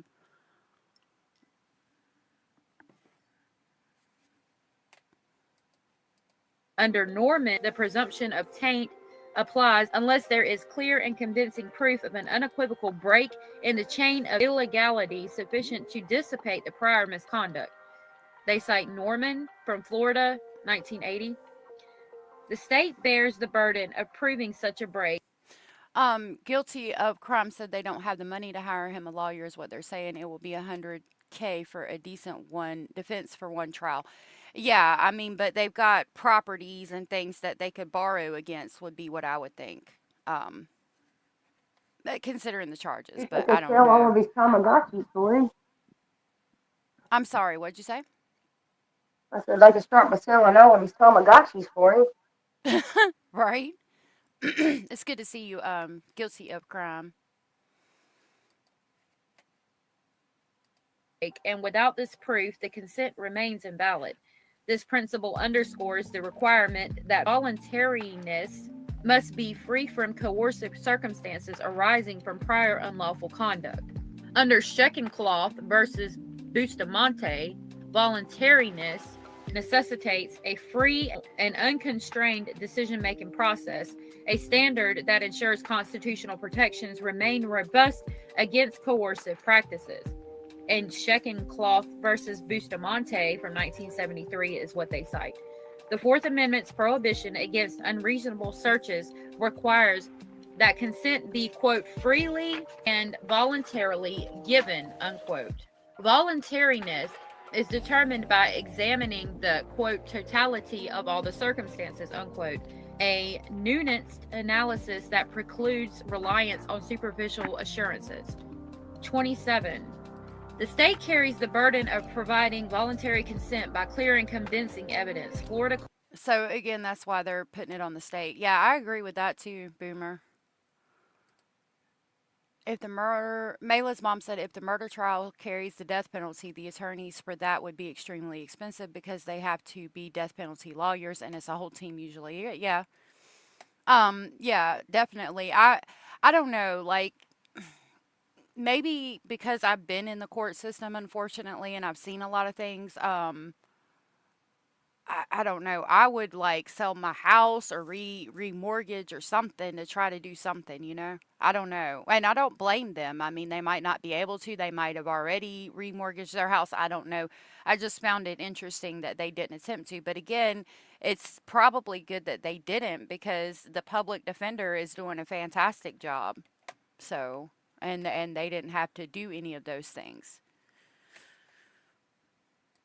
Courts also require adherence to these standards under Article 1, Section 12 of the Florida Constitution, which mandates conformity with the United States Supreme Court precedent. Court assesses voluntariness through various factors, including but not limited to 1. The timing and location of the interaction, 2. The number of officers involved, 3. The officer's conduct and language, 4. The defendant's age, intelligence, and education, 5. The defendant's physical and mental state, 6. Whether the defendant was informed of their constitutional rights, and 7. Whether the interaction became adversarial.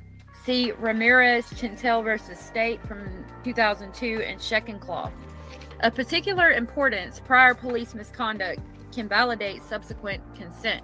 See Wong Sun versus United States from 1963, Bumper versus North Carolina from 1968, holding that mere acquiescence to a claim of lawful authority does not Hobby Farmer, I don't know why, but I'm not seeing your comments, so please don't think I'm ignoring you. I see people responding, but sometimes my StreamYard doesn't show people's comments. I don't know why. constitute valid consent. 2. Detectives' initial misconduct rendered subsequent consent invalid. The initial interaction in which Mr. Stearns temporarily surrendered his phone to law enforcement exemplifies how prior constitutional violations can render subsequent consent invalid. As previously discussed, detectives exploited Mr. Stearns' limited authorization to, quote, check his Google login status, unquote, by immediately delving into his Google map history, call logs, text message records, and stored photos, an overreach that flagrantly violated the narrow scope of consent. So they're saying again that all consent he gave afterwards is null and void. No remorse. In my opinion, he should confess rather than suppress evidence of crimes against Maddie. Unreal. I mean, I agree. But would it be in his best interest to do so? I mean, he's going to try to defend it and get it thrown out because if he gets the CSAM trial thrown out, there's no death penalty on the table for the homicide.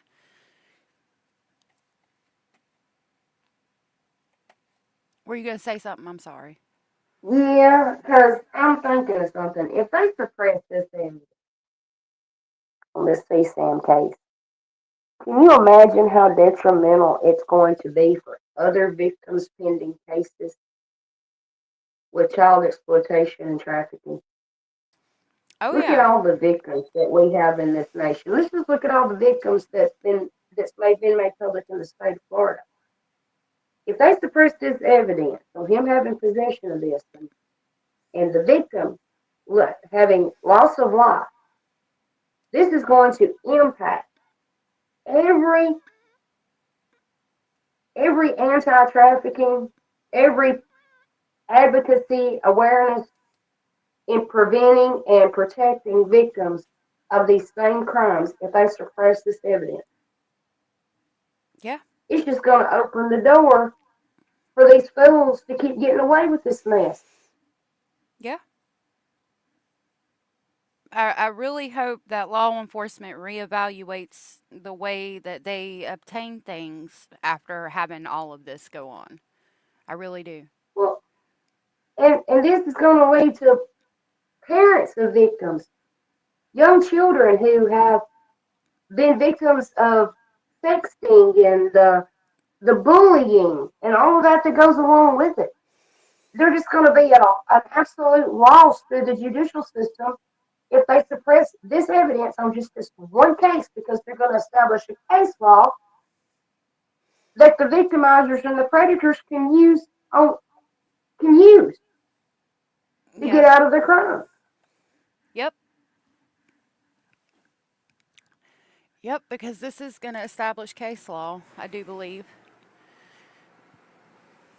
It's just mind blowing. Yeah. Okay, Michael, I hope you have a good day, love. When confronted about the lack of call history on his phone, Mr. Stearns explained that he had recently performed an operating system update, which resulted in the accidental factory reset, causing him to lose his contacts and information. Despite this explanation for the phone's condition, detectives continued their unauthorized search and subsequent seizure of the device, demonstrating their intent to conduct a more invasive forensic examination regardless of the information readily available on the device. The detectives' disregard for the clearly defined parameters of consent was not merely a technical violation, but rather the first step in a calculated strategy to circumvent Fourth Amendment protections. By immediately exceeding the boundaries of permission, they demonstrated a pattern of misconduct that would persist throughout their interactions with Mr. Stearns. The detectives' willingness to ignore express limitations on their authority created an atmosphere where Mr. Stearns could reasonably conclude that any attempt to assert his rights would be similarly disregarded. Number 3, So, again, they're saying that basically because they disregarded his rights the first time, he would have all right in assuming that they were going to do it if he tried to assert his rights again, which I could see, unfortunately. Shawshank's Redemption, good to see you, said there's one thing I can't wrap my head around. If Stephen Stearns is truthful when he says that Maddie had an incident with the phone when she was younger and got scolded, wouldn't Jen Soto have known it was happening? I don't know. That situation has always been a conundrum for me, and I've always had a lot of questions about it.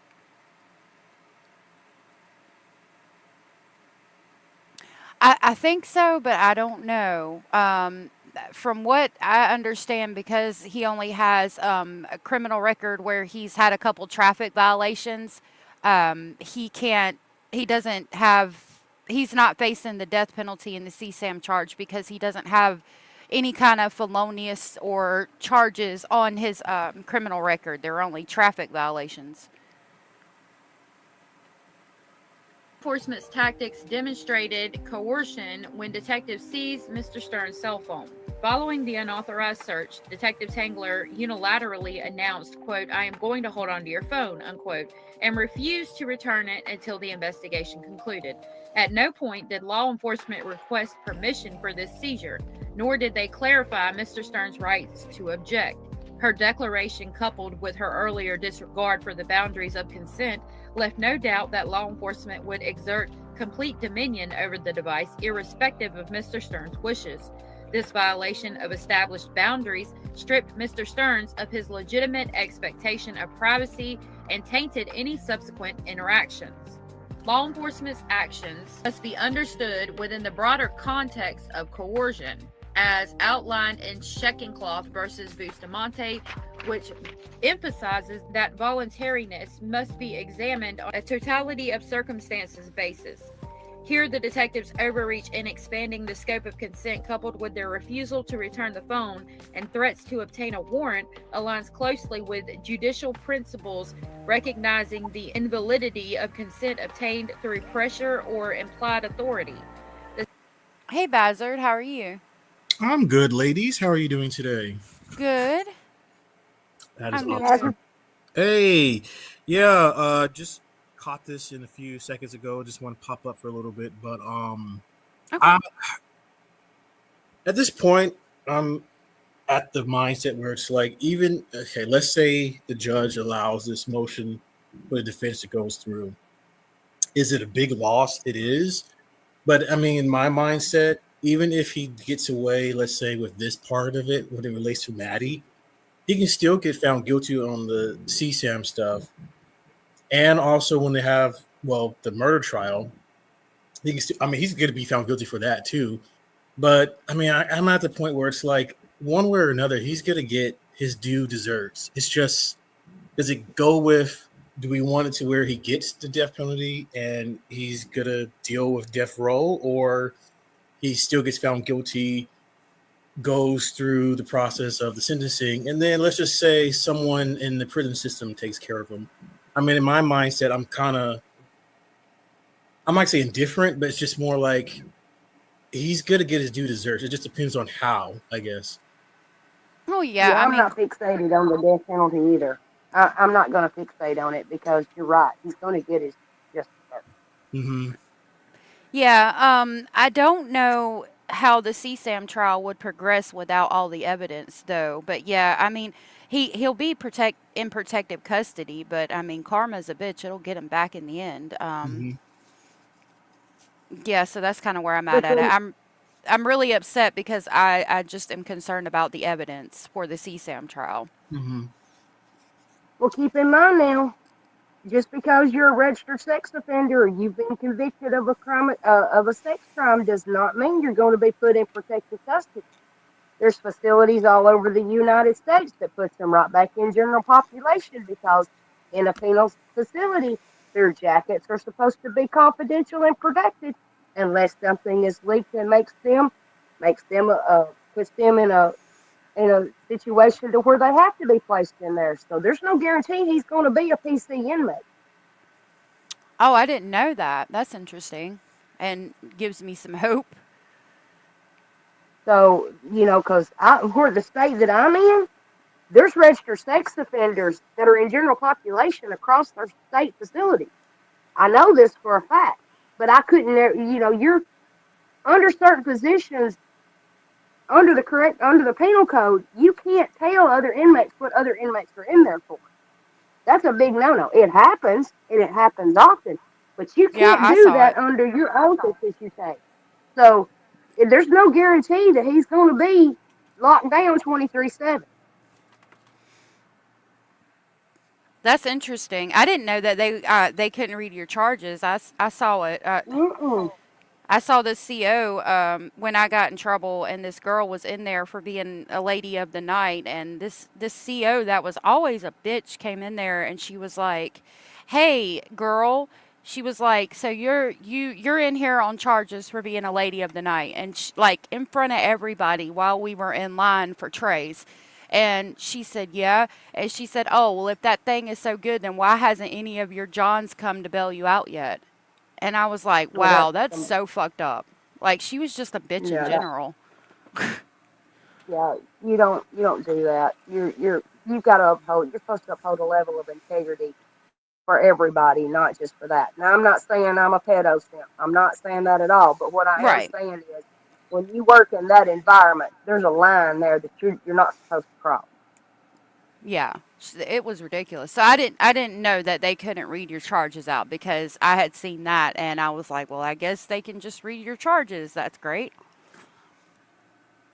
Or That's an unfortunate situation that's happening across the United States and even in other countries. But now, for the general rule of thumb, an inmate's jacket is not supposed to be shared. that's good to know. All right. The systematic erosion of autonomy underscores the constitutional violation at issue here by exceeding the initial consentence boundaries and seizing the phone without justification.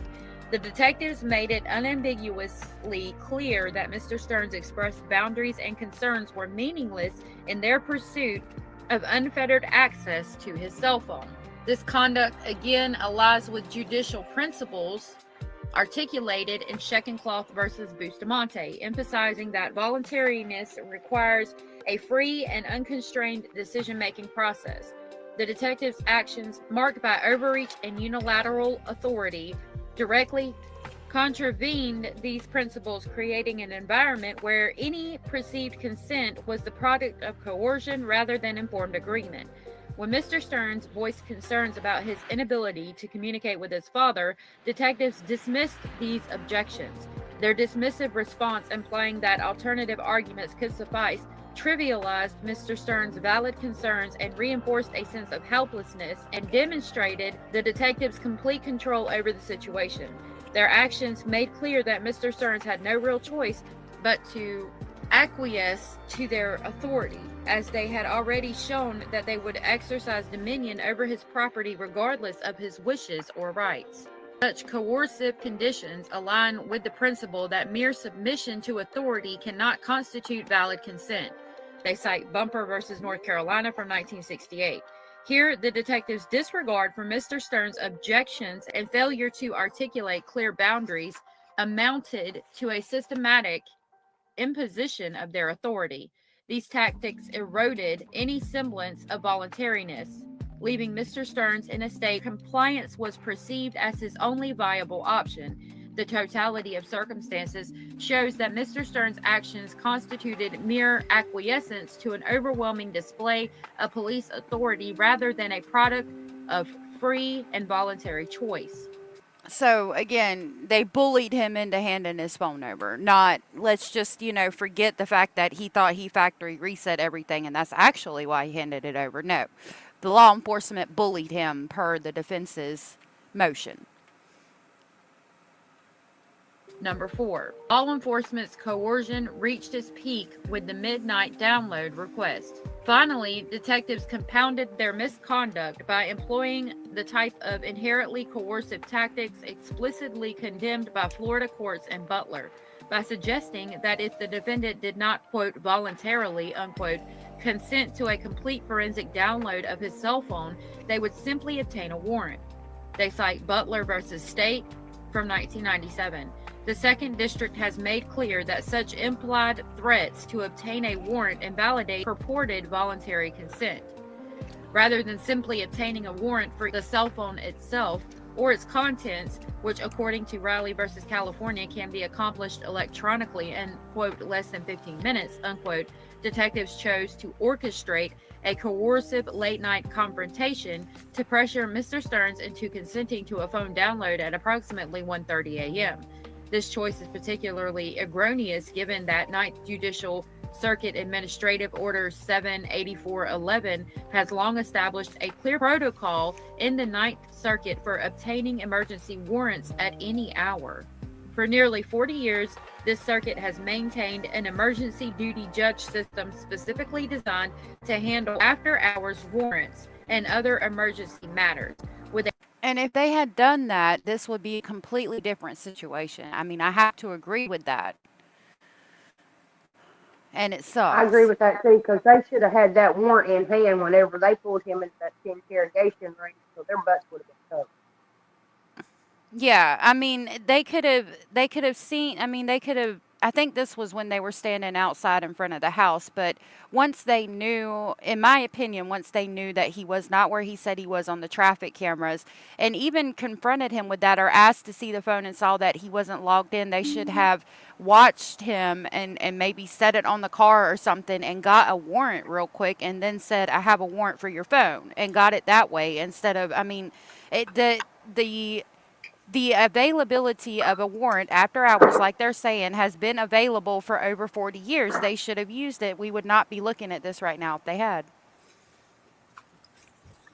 Sorry, I'm back. I was on mute for a minute. No, I agree. So this is where I'm thinking, if What exactly were then Tagler and the other detective? Was it like their gut instinct that they thought something more was going on?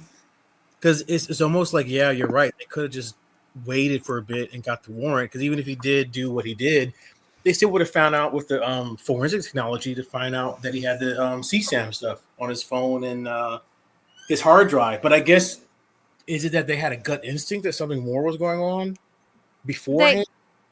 they looked at his phone and saw that he was lying, and then that encumbered with the fact that he was lying about where he was at on traffic cameras Mm-hmm. and had lied about several things. Made it to where they wanted to get the phone immediately, and he had factory reset the phone. I think in that conversation he references factory resetting the phone, Mm-hmm. so they were trying to get the evidence before it got deleted. Okay, because yeah, I mean, yeah, that I figured out and everything, but it was just like, what maybe was it just because he said certain things, and I know on hindsight it's like 2020 and everything, but yeah, it's like maybe they could have waited another day to get the warrant, or maybe a few hours or whatever to get the warrant on the first time they interviewed him and everything. Yeah, they should have, in my opinion, they should have stayed right there with him and maybe even like come up with a reason or said she was continuing to look at the phone while they had someone go and get a warrant for the phone and then said, we have a warrant for your phone, instead of saying, you know, can I take your phone or do I need a warrant to do so? Like, why not just get a warrant just to be safe? Would be my thought process, you know? Right. And then another thing I was thinking was with the defense, it's like, okay, your client is guilty as hell. It's just, I get what they're doing, but they're are they ever really gonna explain why he supposedly, if like, how they're not going to explain that he has child material on his phone and everything else? Like, how they're not going to explain that? Um, if this motion gets granted, I don't know that they will be able to say that they obtained the or knew that there was child sexual exploitation material on his phone because it was on his Google account. I mean, if Mm-hmm. you can't say you got it from the Google account, then I don't know what else you're going to do, and that means the whole CSAM trial is at risk. Unless did I misunderstand your question? No, yeah, it was just Okay. like, how are they gonna? The defense is just gonna try to explain it. If it does go their way, but even if it doesn't, I wonder how they're gonna try to explain away the child material. Like how they explain that away. There's no way you can do that. No, there's not. Um, I don't know. I would love to see what his defense is going to be in that scenario if these motions are not granted. Because even Well, if, oh, I was just gonna say, I even really in, hope they use the. I'm oh, I'm sorry. sorry. Go No, it's ahead. okay, Jen. You can go ahead. I was just going to say that I really hope that prosecution utilizes the equivalent statute under the Trafficking Victims Protection Act to establish why this information shouldn't be suppressed. Because then because again, if it goes back under the state statute, the Florida state statute that runs injunction with the Trafficking Victims Protection Act, it absolutely covers um, the technology based with CISA and the other agencies that have established a protocol in these such matters. So I'm really hoping that they utilize that resource to counter the defenses, what we're reading here on the defense. Mm-hmm. It's all established. Everything here is established. And I really hope they wise up and they use those resources so it's not suppressed. Yeah, they've already filed their response, and we'll go through that next. But I don't think they did. But then again, I don't think this is a federal case yet. I think it is just a state case. Mm-hmm. But it doesn't have to be a federal yet. There is an equivalent, a mimicked act in the state of Florida that mimics the same thing as United States Code. So they need to utilize those resources and those case files attached to those codes and statutes for the state of Florida to make it fit, whether it goes federal or not. Yeah, You would hope so. I mean, I have yeah, my you would fingers hope. crossed, but yeah.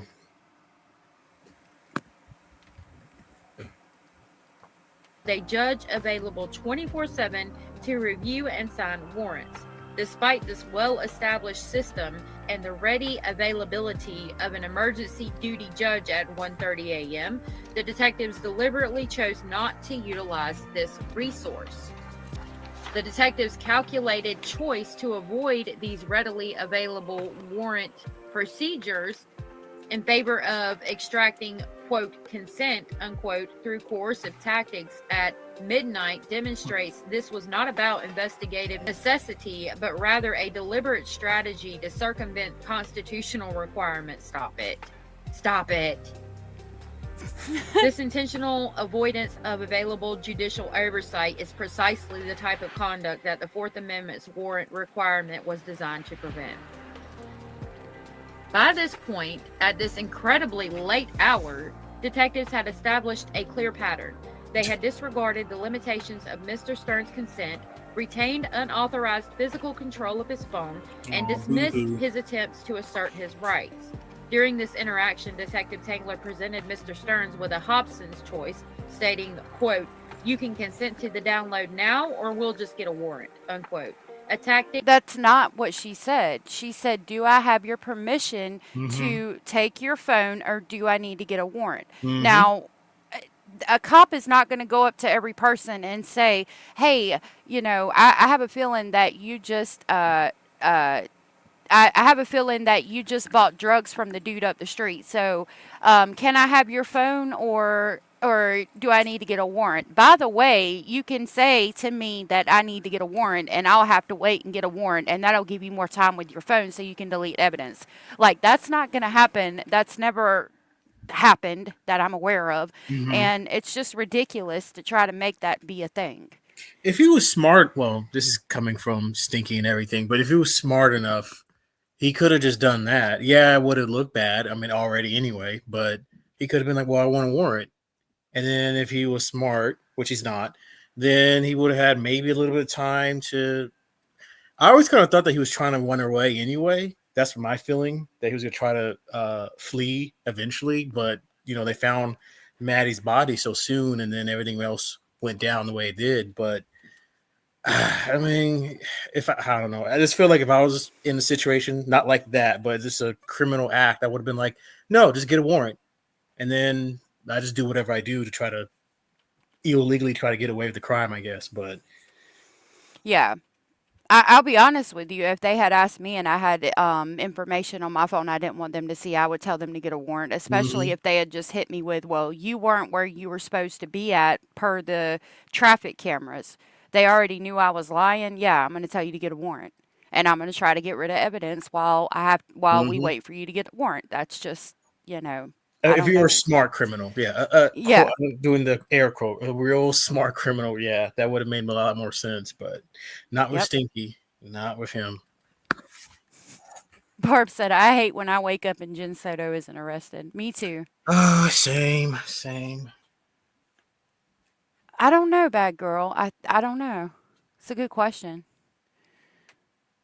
Can the judge seek out legal opinions about his decision, is what she asked. I don't know if he can converse with other judges about it.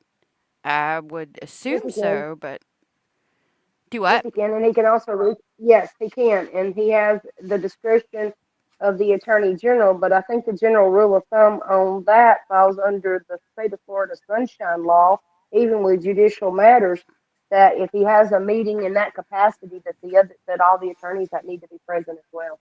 And that's the way I read to understand it. I may be wrong, but that's the way I read that and understood.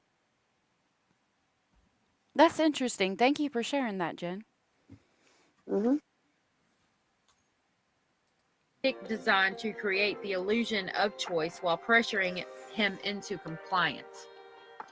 Under these circumstances, the so-called, quote, choice, unquote, presented to Mr. Stearns, consent to the download or await a warrant, was entirely illusory, particularly since the detectives were already in unlawful possession of his phone. As in Butler, where police explicitly threatened to obtain a warrant unless consent was given. Such coercive tactics render any consent invalid. They cite Butler By exploiting their unauthorized possession of the phone and presenting the warrant as inevitable, the detectives left Mr. Stearns with no meaningful choice but to comply. Courts have invalidated similar scenarios where purported consent is coerced by leveraging threats of inevitable legal actions, as in Florida versus Royer from 1983. In Royer, the United States Supreme Court held that law enforcement's conduct in that case, detaining an individual without clear justification and creating an environment where compliance appeared mandatory, vitiated consent. ID, here the detectives employed a calculated strategy of systematic overreach and demonstrated repeated disregard for constitutional boundaries by establishing a pattern of bypassing legal protocols and dismissing Mr. Stearns' attempts to assert his rights. The detectives created circumstances where any illusion of choice was merely a facade. Their demonstrated willingness to exceed legal limitations. Yeah, it's interesting to listen to these documents and hear how the defense is so dramatic and just with They're it. pulling a lot of out of their ass. I mean, I'm not gonna fault them. It's their job, but it's like with your particular client, come on. It's like he's an innocent boy. Oh, sure he is. Yeah. Hey Grish, it's good to see you. Grish said the state can maybe fall back on his direct consent about having the phone downloaded, or that whatever Tangler saw wasn't used as probable cause. Good point. Yeah, good point. Crispy said, where they completely lied to you for you to confess that they have to also offer you food, rest, etc. I think so. I mean, I noticed them offering food, and like if you say you need to use the bathroom during an interrogation, they have to let you. Right. The way they're making it, it's almost like our client. Oh, here's my thing I was doing a few days ago. My client was freezing outside. He was only wearing flip flops and shorts and no jacket, and he was tired and hungry the previous day. Yeah, it's ridiculous. And I look at that like, well, you seen us roll up and you knew you were coming with us, so you should have been better dressed. Exactly. Yeah. Yeah, you knew that. Well, this was at night. This was the night Madeline was missing. I don't think he went with them that night. I think they just took the phone. But yeah, Mhm. you knew what the temperature was. You should have eaten. Like, I'm not your mommy. I don't make your lunch and snacks and dinner for you and all of the things. So why does that fall on me? Exactly. And then it's like Well, you're literally the last person that this missing child was with. So you should be obviously more aware that the detectives and law enforcement are going to be questioning you a lot more than anyone else, maybe. Yeah. but Yep. in experience, if you feed them, they will talk. That's true. Because Yeah. a lot of people were upset with the whole Dylan Roof situation. It was like, even I know what the detectives were doing. You're trying to do that whole report thing with the alleged assailant, and then it's like, okay, well, we'll give you this and let's just talk, and then you just go from there. But people were upset about that. I'm like, you do realize that they do that a lot to a lot of alleged criminals. Yeah. It is a very successful method Mm-hmm. in interrogation. Mm-hmm. I've seen it numerous times, and you don't even have to be under interrogation as in being charged with anything. They do it to witnesses too, to get them to talk. Yeah. Mm-hmm. They put you in a comfort zone. They tell you, okay, we're going to read you your Miranda rights. This does not mean that you are under arrest. This is to cover us and you as well, and you knowing your rights. A good investigator or a good officer will read those Miranda rights to get that out of the way. And in those Miranda rights, there's a request form in most departments. In most departments, there's a request form that states, in the event that something is brought up as a suspicious comment, or you may have data or information or actual evidence to share, you are releasing us to obtain those items voluntarily. Yep. Most departments do this, not all, but most. Mm-hmm.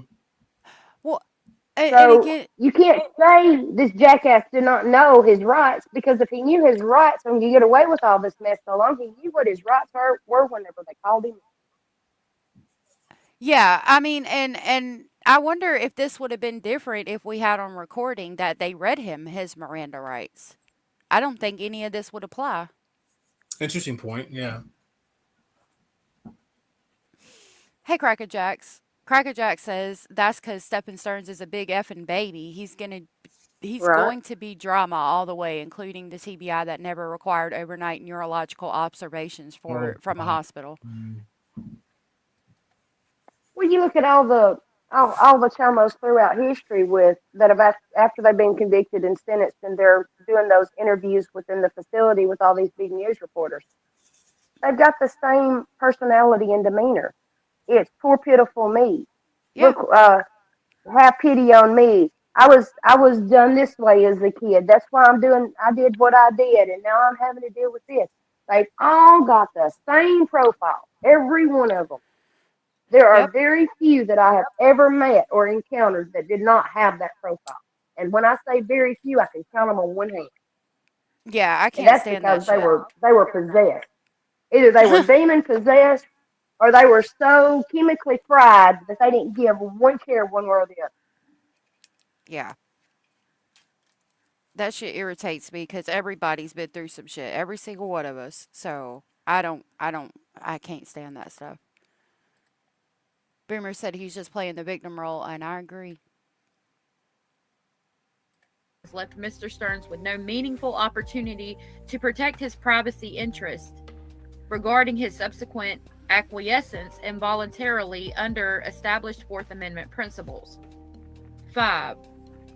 Coercive circumstances nullified voluntary consent.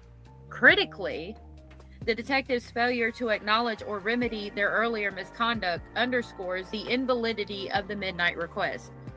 The taint from the first unauthorized seizure and search of Mr. Stearns' phone had not been dissipated as required under Norman.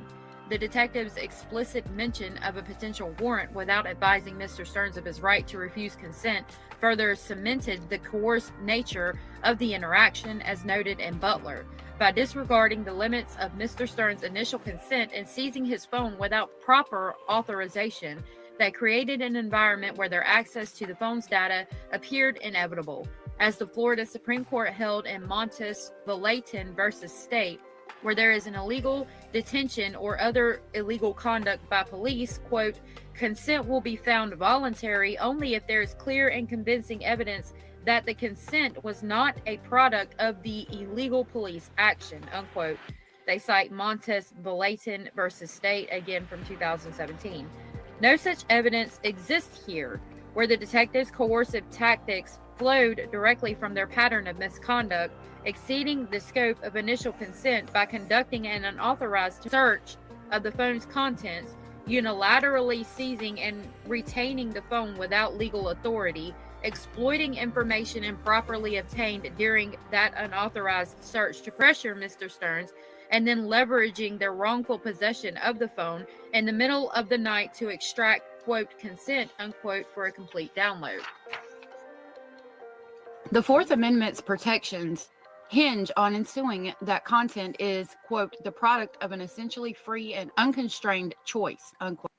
So, I mean, I question every phone ever saw, right? Because I mean, I've never heard a case where they say, you know, can I have consent to look at your phone and download your phone? By the way, you have the right to say no, and I'll just have to get a warrant. I just want you to know that you can tell me to get a warrant right now, and I'll have to do that. So just so you know, you can ask for a warrant. So do I have permission to download your phone? Like, I don't know how it's supposed to go any different than it did, and I would like for them. I mean, they do cite certain cases, but it's not specific to asking for a phone. It's like Mhm. searching a house, looking in a vehicle, things like that. It irritates me. Well, wouldn't they just still I got consider a that as property? Like your phone's your property, so it'd be the same thing. Like, well, I'm going to search your car. I'm letting you know if you don't want me to do it, you can ask for a warrant, or we'll get a warrant. But that's how I've seen videos of cops doing something like that. They pull people over, and they don't say like, "Oh, we have a warrant, but we can get one," and the person can either decide to not do it or not. Right. well. Here's Yep. something else I thought of. He wasn't working. regardless of who purchased the phone, this is just a brainstorm. Mhm. Regardless of who purchased the phone, who was paying the bill on the phone? Oh, Good point. yeah, because we know it was Mummy and Daddy. Yeah, I was like daddy or mommy or So, maybe Jen. so if so, maybe that's one of those little confidentiality key points that if mommy and daddy were paying the bill, did mommy and daddy give them permission to search that phone? Because that would be reflecting of what they may have possession of and who's taking the financial responsibility of the device. Yeah. Yeah, I agree with what Katz is saying. I mean, that's what he's trying to imply, but then it's like, okay, well, dude, if you were smart enough, even if you asked for a warrant because it would look bad for you at that time, you would have enough time to try to, I don't know, escape. Which, like I said, I think he was trying to. Um, He thought he was smarter. mhm. Carlisa says Stephen Mm-hmm. wasn't detained at the time, but can be argued he thought he was unable to leave, unfortunately. Yeah, and he didn't leave because he thought he was smart enough to outsmart the police. He thought nobody was going to pick up on his nasty ass crimes, in my opinion. Mhm. He thought he ran the Okay. show and deleted all the evidence. Going back to my little brainstorm thought on the financial responsibility of the device, it really wouldn't be any different if I'm living with my mom and dad Mhm. and I'm being looked into and the statement's been made that I live with my mom and dad, and if the cops come to my mom and dad's house and they say, who pays the phone bill? Who pays the cable bill? I do. Well, is it okay if I look to see if there's anything in here that might be helpful in this investigation? Well, sure, go right ahead. Uh, I don't. It doesn't fall back on me, does it? It falls back on mommy and daddy and financial responsibility, and that's where the financial responsibility law for the state of Florida can be used. Yeah, and that's a good point. Mhm. Quote. They cite Sheckencloth versus Bustamante from 1973.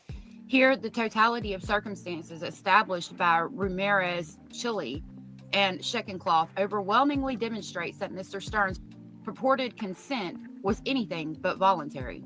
Under Ramirez Chile, courts evaluate voluntariness by considering multiple factors.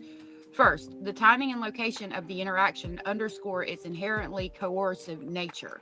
Detectives confronted Mr. Stearns at his residence at 1:30 a.m., forcing him to stand outside in the cold without permitting him to return to his home or vehicle for work.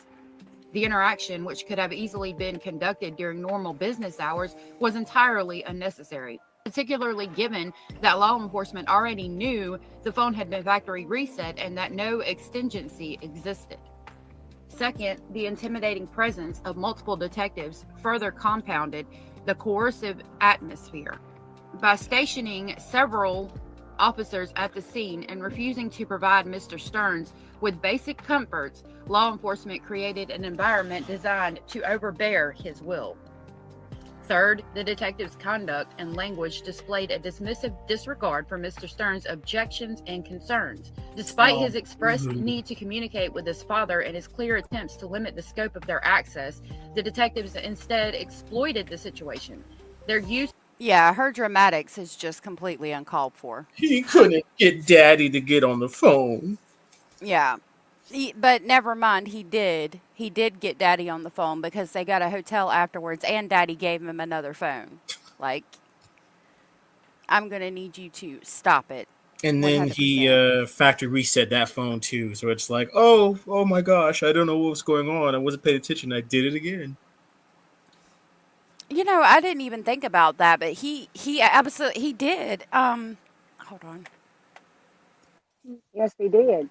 That's what Mm-hmm. I'm saying. That's what I was saying yesterday or a couple of days ago in chat. I think I was in chat no, it might have been yesterday. Anyway, when I made the comment along the lines of Jennifer was left behind at that apartment while he was out and about doing his thing, and then they met up later and was transferring data back and forth between devices. And then whenever Daddy brought the new phone and he claimed that he accidentally factory reset, They were using that device to make sure that data was secure or that data had been deleted. That's why he had to do the factory reset, because they needed another device because they didn't have access to the devices that were left there at the house. Which then makes I'm gonna be heading out in a few, but I just want to say, but then that would also make you wonder: did Jen purposely not get another phone because she knew that if, let's say, okay, the whole theory that, of course, that we know they were in on this together, but if, let's say, she didn't, and she was gullible and stupid, she didn't get another phone because she didn't think about, oh, well, maybe you need to check more information on your phone because you factory reset. You get what I'm trying to say? Say it Yep. one more time. I'm And they sorry. needed. So, like, let's say if was this the reason why Jen didn't get another phone instead of Stefan did, because it was like either she did knew what was going on and was trying not to have anything related to where she knew what was going on, like with the abuse and everything else, or was Jen just the stupid, gullible idiot that we all kind of think she is, and she just didn't think that maybe he needed the other phone to maybe. Oh no, she needed another phone to have it to where he can contact his dad or mom. I think she I don't needed that know. other phone because she knew they were going to ask for hers too. Mm-hmm. Yeah, maybe. But I'm gonna get ready to head out. But it was nice to be on for a quick second, and I just hope you ladies and everyone else enjoy the rest of your day. All right, And if you you need me too. to step down, I can. No, no, you're fine. No, I'm gonna try to get through this document. I'm gonna try to go through the defense's response if I have time to today. Um, I hope you have a good day, Bazard, and thank you for Thank coming you. up. Oh yeah, thank you, thank you. Take care. You too. Bye bye. Pleasure. You can say bye bye. So I'm thinking that the first phone he did factory reset twice, but if I think I remembered hearing that he also factory reset the second phone that his dad gave him. And if he did that, is it because he logged back onto the Google account and realized that all those images and all those things were still there and that the police were probably doing so, and that's why he was freaking out in the car with Jim, where she says that he was like hunched over his phone trying to hide the images and all that. Is that when he figured out that he could log back onto the Google account and find everything? Makes sense. Because Grish said because he was helping and not under arrest, and because he handed it over willingly to not look suspicious, it should be viewed as valid consent. We would hope, and I hope so. Mm. Aw, I love y'all too. I love our speculating family. Use of Hobson's choice, quote, consent on the download now, or we'll just get a warrant, unquote, was a calculated tactic to compel compliance under the guise of voluntariness. Fourth, while Mr. Stearns is an adult, he lacked the specialized knowledge to necessarily navigate the complex constitutional implications of his consent. His limited experience with the legal system, having only one prior arrest, which was ultimately nolle prosequi, left him particularly vulnerable to coercive tactics. Fifth, See, and the fact that he's only had one arrest could mean that the death penalty's off the table in the homicide trial if the CSAM trial is thrown out. If this evidence is thrown out and there's basically no evidence for the CSAM trial. Mr. Stearns' physical and mental state was significantly compromised. He had been detained outside in cold temperatures for hours without food, was emotionally distraught about the ongoing investigation, and was under the influence of Ativan, a prescription tranquilizer known to impair alertness and judgment. Sixth, the detectives failed to inform Mr. Stearns of his constitutional right to refuse consent or insist on a warrant. Law enforcement officers are not only expected, but required to adhere to constitutional principles, including those governing voluntary consent. Finally, the interaction became overtly adversarial when detectives retained possession of Mr. Stearns' phone and presented him with the ultimatum, quote, consent on the download now or we'll just get a warrant, unquote. By continuing to unlawfully hold his phone, law enforcement rendered Mr. Stearns powerless and effectively stripped him of any real ability to refuse. Now, I would like to know, because I thought that was a normal procedure. Can I do this or do I need to get a warrant? And I think it is a normal procedure to do that. I would like to know what's being told to all other people who have lied to the police in commission of a first interview, because I mean that sounds like what they would normally say to me. Under these circumstances, Well, every factor outlined in Ramirez Hold on, sorry. Chalel What were you saying? and again, we need proof that those Miranda rights were read. Yeah. And if that's what they're arguing, then it's not so much of them trying to suppress evidence at this point based on what's been read. It's more they're targeting the incompetence of an officer. Yeah. Yep. Because I haven't heard any other officer's name being mentioned at this point. It's just the female officer that they're trying to say that she was incompetent in her attempt to collect information. Yeah. Yeah, it's the way that Detective Tangler went about it, but I mean, it seems normal to me. I don't, but I mean, when you're the defense attorney throwing everything at the wall to see if it sticks, even if the wall is rubber and I am glue and everything that you throw at me bounces off and sticks to me or whatever the hell that saying is, I mean, they're trying everything, so I get it, but I just don't know how else you're supposed to go about things like that. points to one conclusion. The state cannot meet its burden of proving by clear and convincing evidence that Mr. Stern's purported consent was the product of free and voluntary choice. The detectives' efforts to compel compliance were not only unconstitutional, but also entirely unnecessary. As the United States Supreme Court aptly declared in Riley versus California, quote, "What police must do before searching a cell phone is simple, get a warrant," unquote. They cite Riley from 2014. Instead of systematically wearing down Mr. Stearns into compliance and leveraging threats of a warrant, law enforcement could have easily avoided this constitutional violation by simply obtaining one. Law enforcement had multiple opportunities to seek a warrant, but deliberately chose not to. From the onset, they had the ability to pursue a warrant and could have done so at the point of the initial non-consensual seizure. Additionally, they had ample time to obtain a warrant while the phone remained in their custody, entirely removed from Mr. Stern's control at any point thereafter. Despite these ample opportunities, they instead chose to circumvent constitutional safeguards, relying on coercion and improper tactics to gain access to the cell phone's contents. The totality of circumstances surrounding the Cellbrite download, quote, consent, unquote, reveals a calculated strategy to circumvent constitutional requirements through a combination of unlawful seizure, coercive tactics, and exploitation of Mr. Stern's vulnerable state.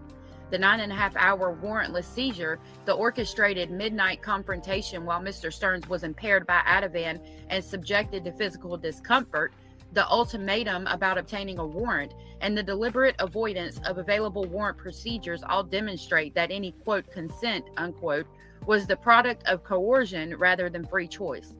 We, as here, law enforcement systematically creates circumstances designed to compel compliance rather than facilitate genuine voluntary choice. Suppression is required. Conclusion. Law enforcement's conduct in this case represents a flagrant disregard for the Fourth Amendment and well-established legal principles governing search and seizures. Detective Tangler's unauthorized expansion of the limited consent given by Mr. Stearns, the prolonged warrantless seizure of the phone, the coercive tactics employed to extract, quote, consent, unquote, for a forensic download collectively demonstrate an erroneous violation of constitutional protections. Under the totality of circumstances, Mr. Stearns' purported consent was the product of coercion rather than voluntarily knowing and intelligent waiver of his rights. The detectives' repeated overreach, first by exceeding the narrow scope of consent, then by unlawfully seizing and retaining the phone, and finally by leveraging its possession to coerce a forensic download under the threat of a warrant, renders all evidence obtained through these actions inadmissible. To uphold the integrity of the judicial system and safeguard against future unlawful searches, suppression is not merely appropriate, it is required, given the deliberate and repeated constitutional violations in this case. Suppression is the only remedy that restores Mr. Stern's constitutional rights and deters future misconduct by law enforcement, which flagrantly disregarded established Fourth Amendment safeguards. Wherefore, the defendant respectfully requests this honorable court, 1, to set this matter for an evidentiary hearing pursuant to Florida Rule Criminal Code P.3.190, subsection H, subsection 3, and subsection 2, suppress all evidence obtained from and derived through the unlawful searches of his cell phone, including but not limited to the Cellbrite forensic extraction and the subsequently obtained Google account warrant, and 3, grant such other relief as the court deems just and proper. Respectfully submitted by Melissa Vickers. I want to thank you all for watching this video to the end. I really appreciate it. I know it's been I know that was a long one. So now we're going to see what the defense said in response. should be denied. Okay. Okay, yep, it's the next one we're going into. So now we're going to go over basically the defense's clapback.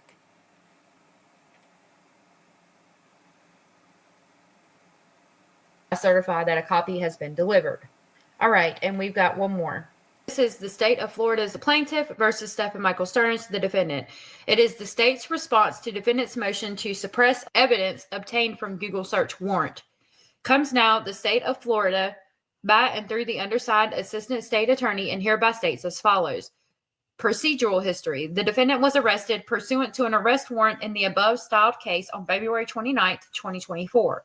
On March 11th, 2024, the state filed information charging the defendant with 8 counts of sexual battery on a child under 12, 5 counts of sexual battery with a child 12 to 18 from the familial or custodial authority, 7 counts of lewd or lascivious molestation, and 40 counts of unlawful possession of materials depicting sexual performance by a child, 10 or more images for each charge.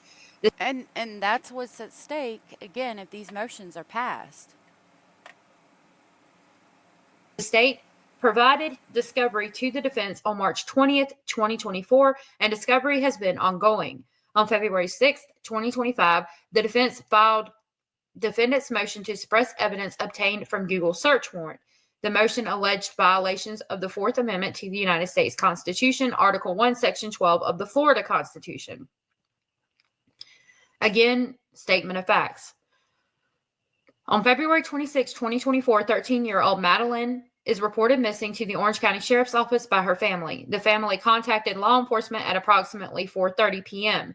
There were 3 calls made to the Orange County Sheriff's Office prior to deputies' arrival. At approximately 7:35 p.m., Deputy Frankie Joseph spoke with the Orange County Sheriff's Office and made contact with Jennifer Soto, the defendant, and members of Ms. Soto's family. All individuals were present in the lobby of the business building in which Ms. Jennifer Soto's mother worked. Deputy Joseph inquired as to identifying information from Madeline from Ms. Soto and the family. The defendant stated he had dropped Madeline off for school that morning. The defendant described Madeline as wearing a green hoodie and white Crocs and either blue or black pants. Deputy Joseph was also informed that Madeline had not taken her cell phone to school that day and only had her school computer. At approximately 7:47 p.m., Jennifer Soto provided Madeline's phone to law enforcement to review. Sworn and written statements were collected from the defendant and Jennifer Soto on February 26, 2024.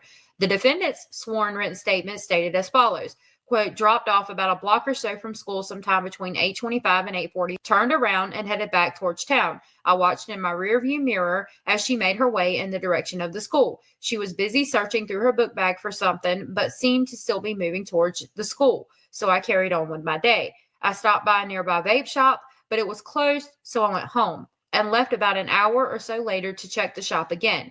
It was open, so I bought my vape juice and returned home, relaxed with Jen for a while, later went out in the afternoon for a few errands and returned home around 2:30.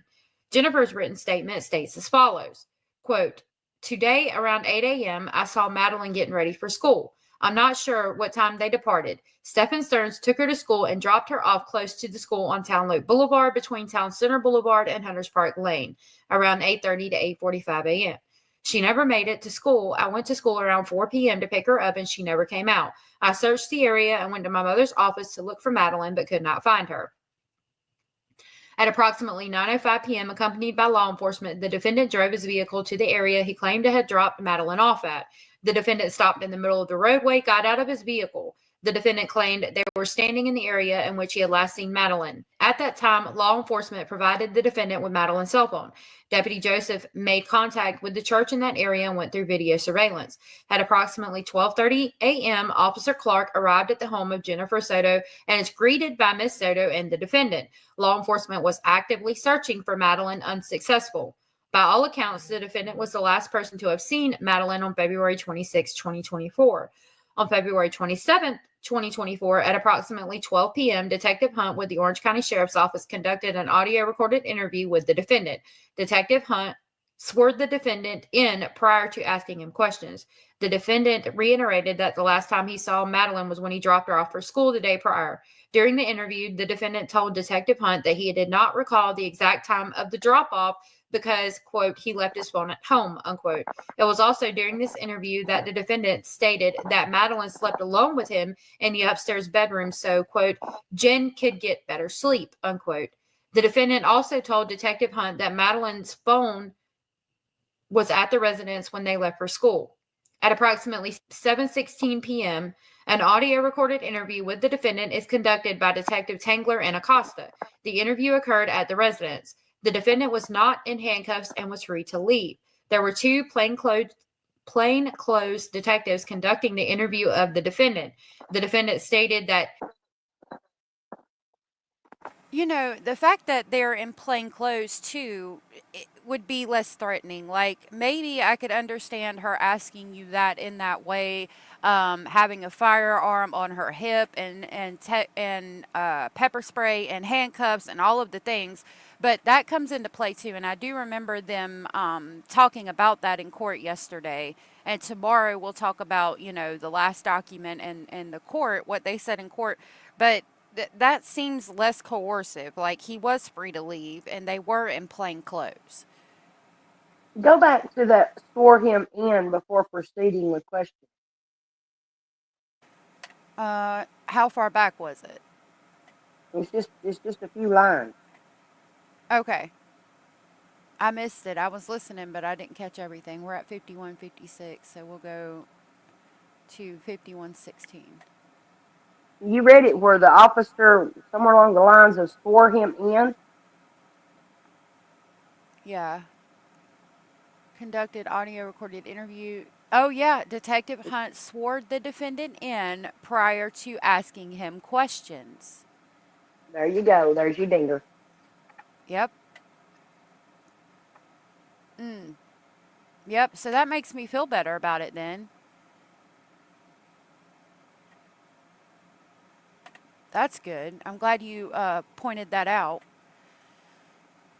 recall the exact time of the drop-off because, quote, he left his phone at home, unquote. It was also during this interview that the defendant stated that Madeline slept alone with him in the upstairs bedroom, so, quote, Jen could get better sleep, unquote. The defendant also told Detective Hunt that Madeline's phone was at the residence when they left for school. At approximately 7:16 p.m., an audio-recorded interview with the defendant is conducted by Detective Tangler and Acosta. The interview occurred at the residence. The defendant was not in handcuffs and was free to leave. There were two plainclothes detectives conducting the interview of the defendant.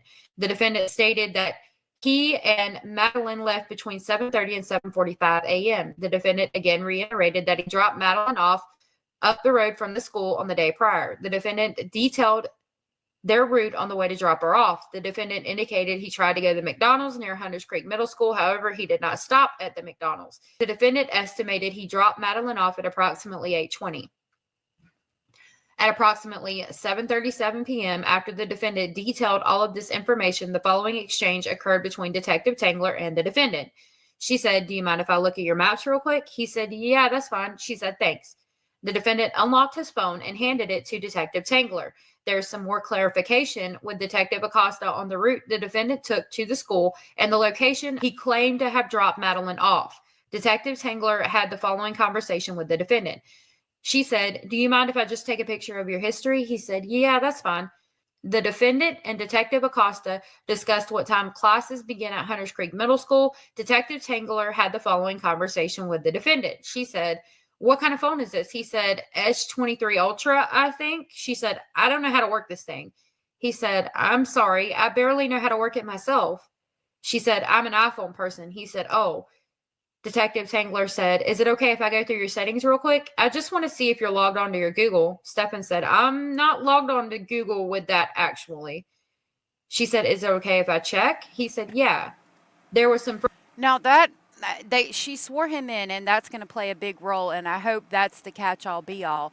But with him saying, "I don't think I'm actually not logged on to my Google account on that phone," and she's saying, "Do you mind if I check?" Because he thought he wasn't logged on to his Google, is that going to play a role? Because they then proceeded to go through all his Google account and his Google settings and his Google history and all of the things, and he said in the interview that he didn't think he was logged on. Therefore, in his mind, as a normal lay person, he would think that they wouldn't be able to access that. I don't know if that's going to play a role or not, but I am concerned about it. Further discussion between Detective Acosta and the defendant regarding what type of digital devices Madeline used, and she got them and kept them. Detective Tangler then had the following conversation with the defendant. She said, "Hold on, I don't know how to use this phone. Sorry, I didn't mean to interrupt." Brief conversation occurred about Madeline's behavior. Detective said, "Is this what you used to go places?" Steppen said, "Yeah, go places, search addresses, look at store hours, write reviews. It's a pretty new phone, though." She said, "When did you come back to help Jen? Is that her name?" Steffen said, "What do you mean?" She said, "Because you live down south. When did you come back up north to help her?" He said, I just got here this weekend." She said, "Do you remember what day it was?" Sunday? Sunday was her birthday party, so yeah, it was the evening of her birthday party, Sunday. Detective Tangler said, "Okay, do you remember?" And that's a normal response, Hannah. If my child is missing or my stepchild, yeah, take anything, take everything. Blood, hair, take a tooth, I don't care. Whatever. Phone, house, shoes, clothes, car. That's a normal response, but he's not a normal person. No, and that response time? that you just read, and it's been mentioned several times. This is Monday afternoon going into late evening of a missing child being reported. Yeah. Okay, I don't know about you, but if you've got children, you're going to be a little bit more in tune about time and dates, especially if there was Mm-hmm. significant activities the day before. Yep. You're not going to go off into la la land and say, "I got here yesterday evening before Maddie got back from her birthday party." Yeah. And that's been an issue for me. Neither one of them can recall anything about the day before. Like, it's, yeah, I agree 100%. Oh, I forgot. We got our thing. Yep. Exactly. Boom, boom, boom, bop, bam. Why don't they recall anything at all whatsoever ever? Like, Time you got here on Sunday? Steppen said 8:30ish maybe. She said, "Okay." Steppen said, "Just in time to make sure she was doing all her nighttime routines, waiting for her mom to get home."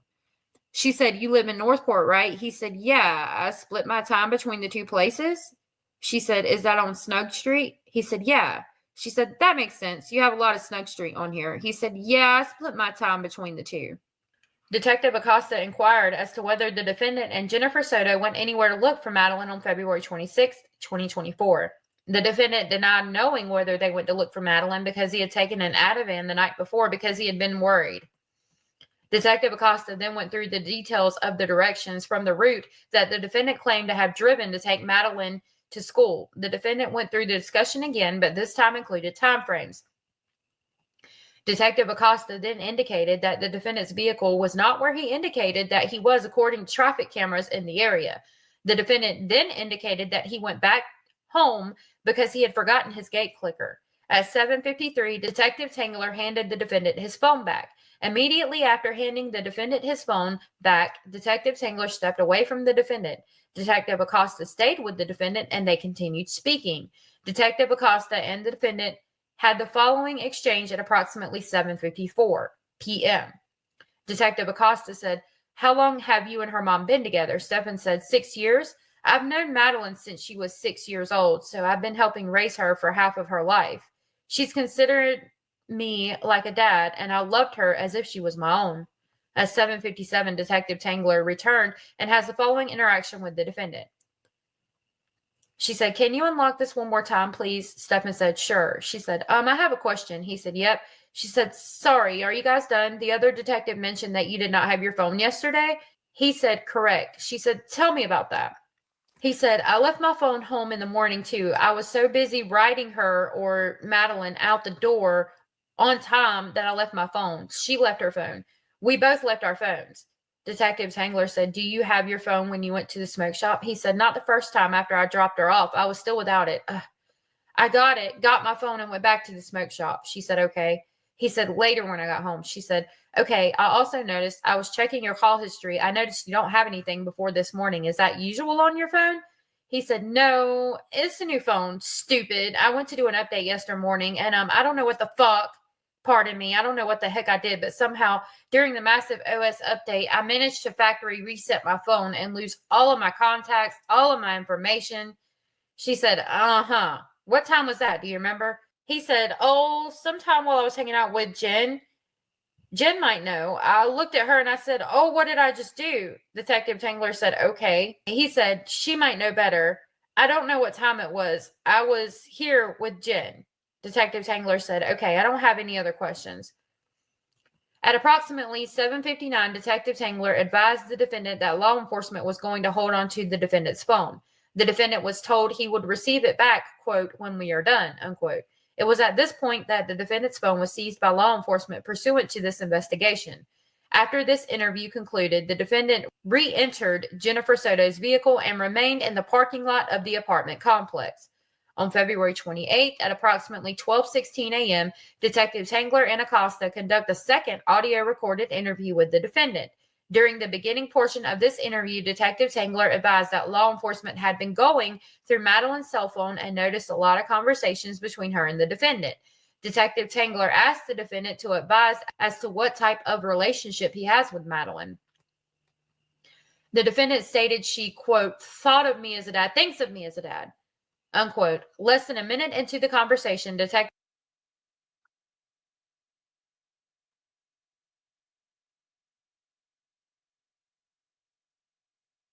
Did you pause it or did I pause?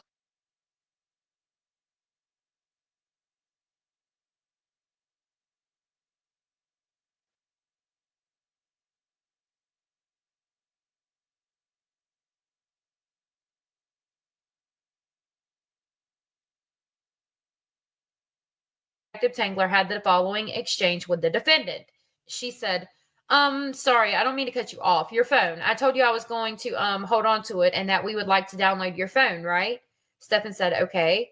She said, "Is this something I have your consent to do, or do I need to get a search warrant for your phone?" He said, "It should be fine." She said, "You're okay with us going through your phone?" He said, "Yeah." She said, "Okay, can I have the pin to your phone?" He said, 42586. She said, 42586. Okay, perfect. Thank you so much. He said, "Uh-huh." The defendant's cell phone was taken to the Orange County Sheriff's Office by Detective Acosta and submitted to the Digital Forensics Unit. A cell phone extraction was completed and the content was reviewed by detectives pursuant to the defendant's consent. Images located on the defendant's phone depicted Madeline, the missing 13-year-old juvenile, at various ages being sexually abused.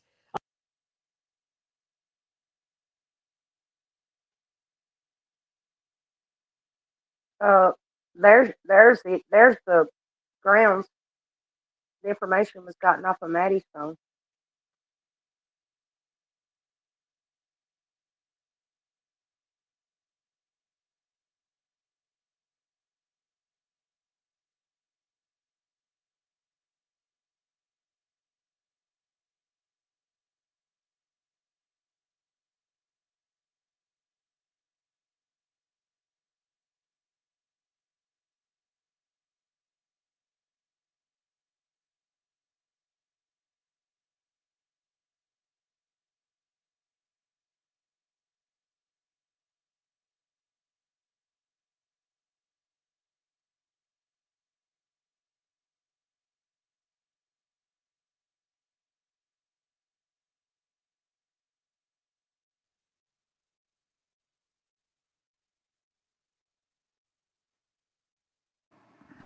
Can you hear me? Okay. I don't know why I was muted. Okay. Thank you guys. I don't know why it did that. Um, Did it? It froze up on my end too, and then it booted. I don't know. I thought it I was don't me. I don't know. It might have been me. I don't know. I apologize. What were you saying? I apologize. Oh, that one part that you were reading about Mhm. when Jennifer gave Maddie's phone over, and then whenever they started the interview with Stefan asking him for permission to get his code and everything, they requested that because of what they found on Maddie's phone. So there was your probable cause. Okay, I didn't see where they referenced Maddie's phone. I thought it was just the Yeah. defendant's phone. Did it? Mm-mm. Yeah, they referenced Maddie's phone in what you're reading right now because Jennifer had given over Maddie's phone to go through it. And then whenever they went back and got him to come in for the interrogation, and she was asking him for permission to have access to his phone, that falls back on what they had found on Maddie's phone because in that reading that you just did, it said that they were reviewing what was on Maddie's phone and had seen where they had been sharing a lot of communication. Oh I'm yeah, I thinking when remember that. he, I'm thinking that that's where they found enough information to get probable cause because based on them reading between the lines on some of those text messages and hidden shares, because you know as well as I do, if somebody sends me something and I don't want somebody to see it, you can hide those images. Yeah. They're still there, but you can hide them. And I'm thinking that whenever they surrendered Maddie's phone, that's when they found a lot of information to get probable cause to get his phone. Yeah. I'm hoping that they can prove that and it plays a role in this. Absolutely. I mean, and I know they haven't released that, but they wouldn't until trial. There's got to be stuff on Maddie's phone. There's no way it's not. And the parent coin and all of that. Y'all, I don't know what that was. I deleted the comment and banned the user, but Yeah, there's more than just parent coins and all that in there. I'm saying there's probably probably found a lot on that phone because Jen volunteered that phone. They did not need a warrant for Maddie's phone. yep, and we can talk about that real quick. Let's go jump over here.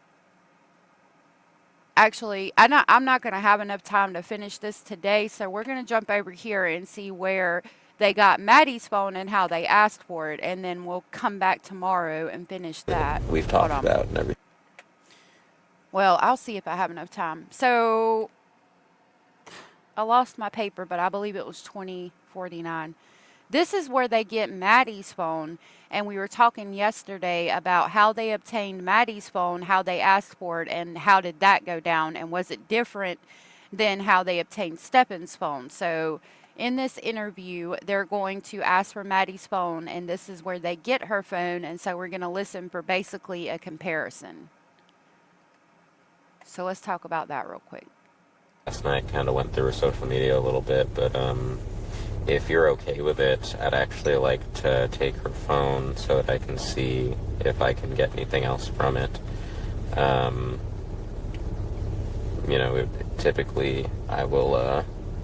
Typically me being able to go through it and go through text and social media will help me sort of establish a pattern of where people go and whatnot. If that's something you'd let me do. Sure. Will you take her phone away forever, or just for right now? Just for as long as I need it to actually go through it. So Okay. I'll give it back to you as soon as I'm done. As soon as we find her, I'll give it back to her, hopefully. So he says, basically explains the reason why I need to take the phone and makes her feel comfortable with it. And she says, sure, and asks, how long are you going to keep it? That's different than saying, do I have permission to take your phone or do I need a warrant? I wonder if Detective Tangler had approached him like this detective approached her about Maddie's phone, if it would have been different by saying, basically, do you mind if I take your phone? I just need to download a couple of things just to double check your alibi or whatever. If he would have said sure, and then again, we wouldn't be having this conversation here today. That's interesting. Because it was different. They approached it a completely different way. All right, I'm going to try to keep going through this document for as long as we can today. Should be denied. I certify that a copy has been delivered. Oh, no, All you right, didn't. and we've got Don't do that to me. Dang it.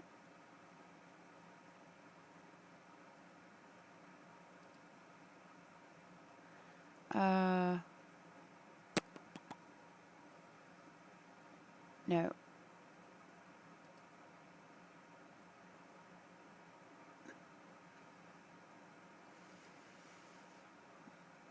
Okay. I think we're about right here. She said, "Do you mind if I just take a picture of your history?" He said, "Yeah, that's fine." The defendant and Detective Acosta discussed what time classes begin at Hunters Creek Middle School. Detective Tangler had the following conversation with the Okay, I know we were past that. We'll go right here.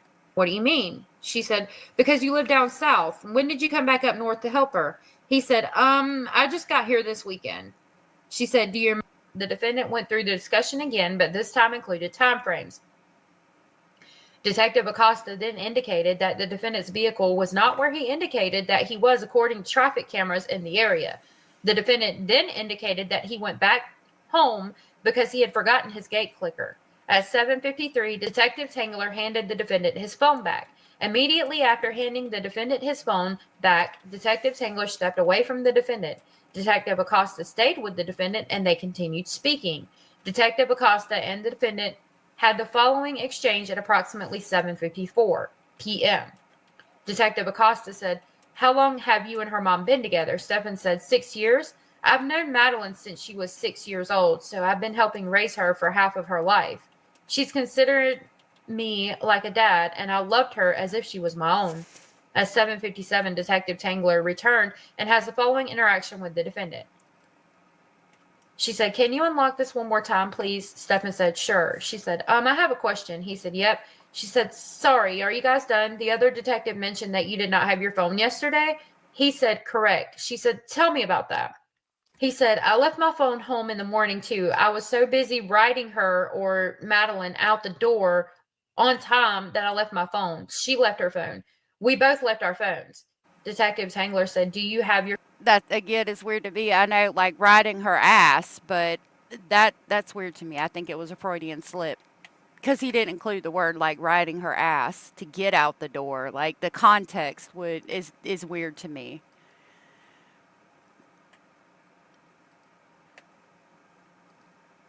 Your phone when you went to the smoke shop?" He said, "Not the first time after I dropped her off. I was still without it. I got my phone and went back to the smoke shop." She said, "Okay." He said, "Later when I got home." She said, "Okay, I also noticed I was checking your call history. I noticed you don't have anything before this morning. Is that usual on your phone?" He said, "No, it's a new phone, stupid. I went to do an update yesterday morning and I don't know what the fuck, pardon me, I don't know what the heck I did, but somehow during the massive OS update, I managed to factory reset my phone and lose all of my contacts, all of my information." She said, "Uh-huh. What time was that? Do you remember?" He said, "Oh, sometime while I was hanging out with Jen.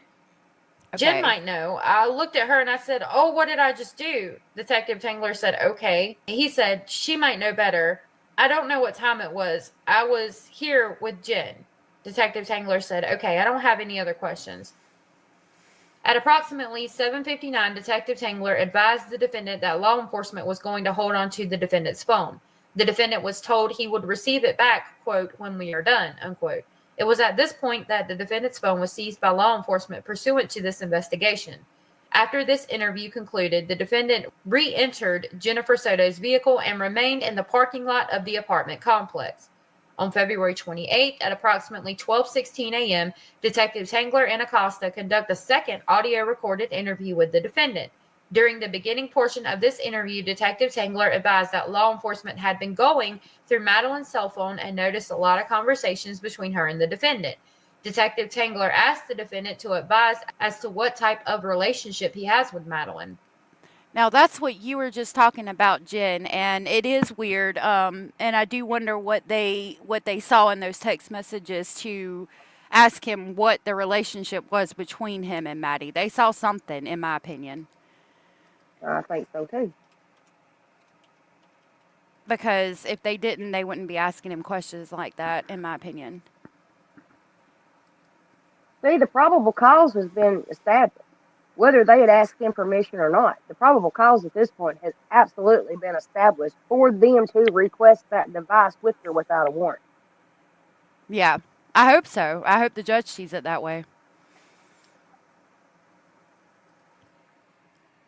The defendant stated she, quote, thought of me as a dad, thinks of me as a dad, Yeah. unquote. Less than a minute into the conversation, Detective Tangler had the following exchange with the defendant. She said, sorry, I don't mean to cut you off. Your phone. I told you I was going to hold on to it and that we would like to download your phone, right? Stephen said, okay. She said, is this something I have your consent to do, or do I need to get a search warrant for your phone? He said, it should be fine. She said, you're okay with us going through your phone? He said, yeah. She said, okay, can I have the pin to your phone? He said, 42586. She said, 42586. Okay, perfect. Thank you so much. He said, uh-huh. The defendant's cell phone was taken to the Orange County Sheriff's Office by Detective Acosta and submitted to the Digital Forensics Unit. A cell phone extraction was completed and the content was reviewed by detectives pursuant to the defendant's consent. Images located on the defendant's phone depicted Madeline, the missing 13-year-old juvenile, at various ages being sexually abused.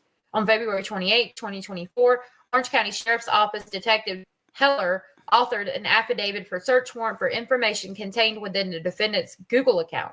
The affidavit identified the username as sustenance@gmail.com for the date range of January 1st, 2020 to present. The criminal conduct identified in the affidavit was, quote, interference of child custody and possession of material depicting sexual performance by a child, unquote. Detective Hiller provided in his search warrant affidavit the following relevant background information. Quote, your affiant, Taylor Heller, is and has been since May 25th, 2018, a duly sworn deputy sheriff for the Orange County Sheriff's Office. Your affiant has a bachelor's degree from the University of Central Florida.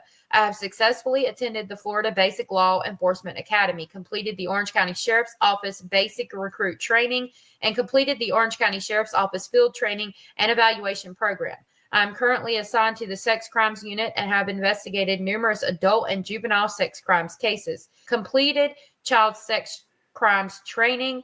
I have investigated numerous internet crimes against children, training, and continuously complete advanced training in the area. Your affiant has authored arrest warrants and made arrests for the previous mentioned, unquote. The probable cause portion of the affidavit for search warrant identifies.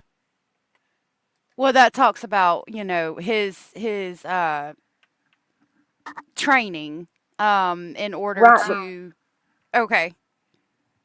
Before you started reading off his credentials, though, he said he secured the warrants.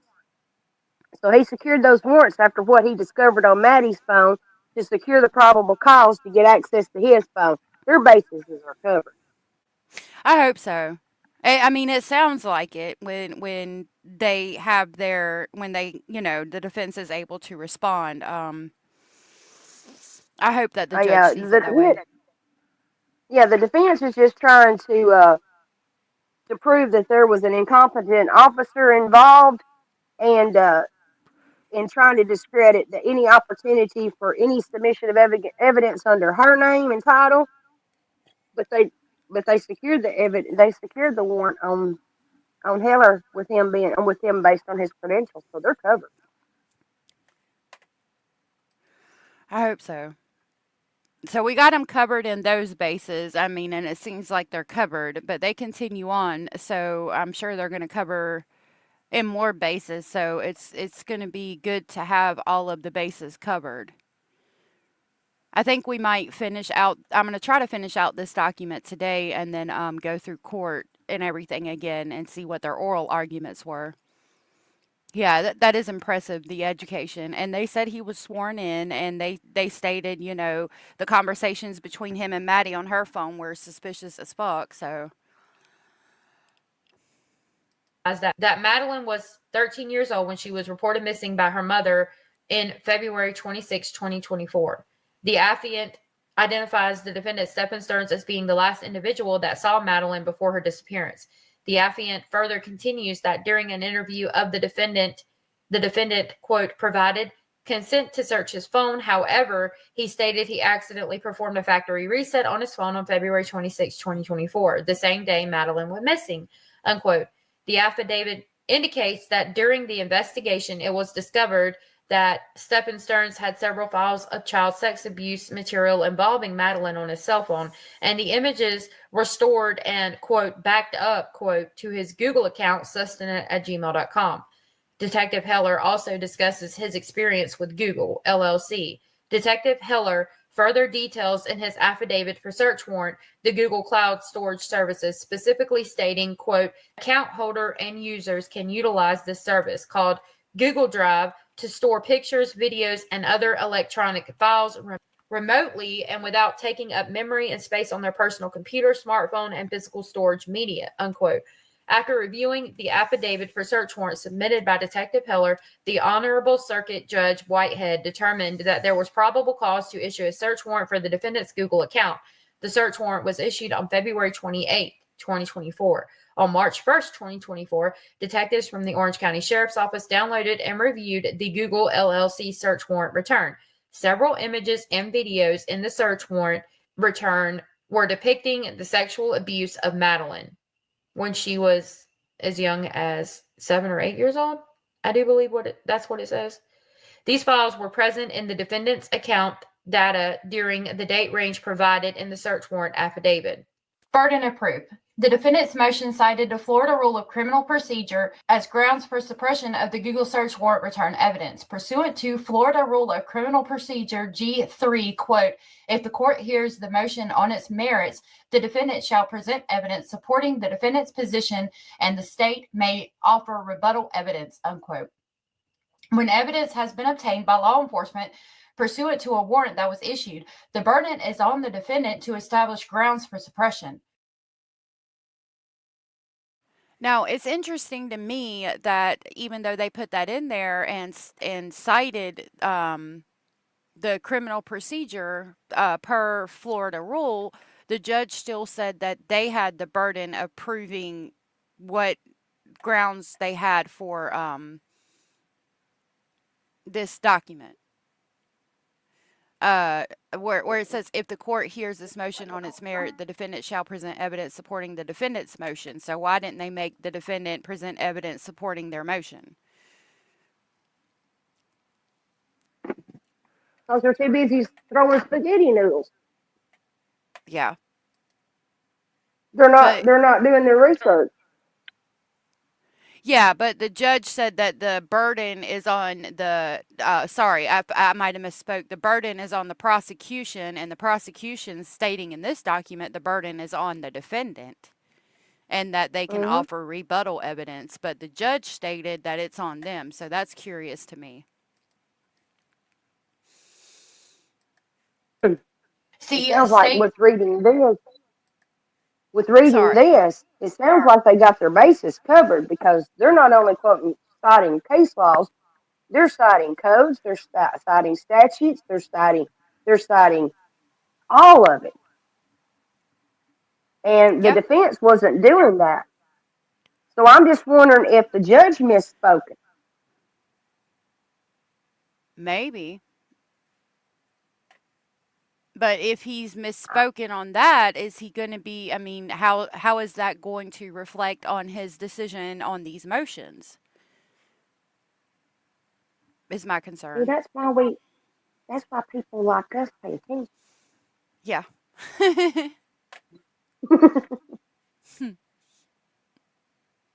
Versus Seltzer from 1995. The allegations set forth in the defendant's motion are not, quote, evidence, unquote, and the defendant shall not present evidence supporting his position at a hearing. They cite State versus Hinton from 1975. Standard of review.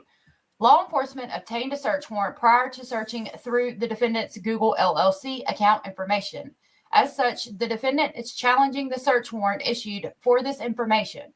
The trial court's role in reviewing the decision of the Honorable Judge Whitehead is to ensure that there was a substantial basis for concluding that probable cause existed.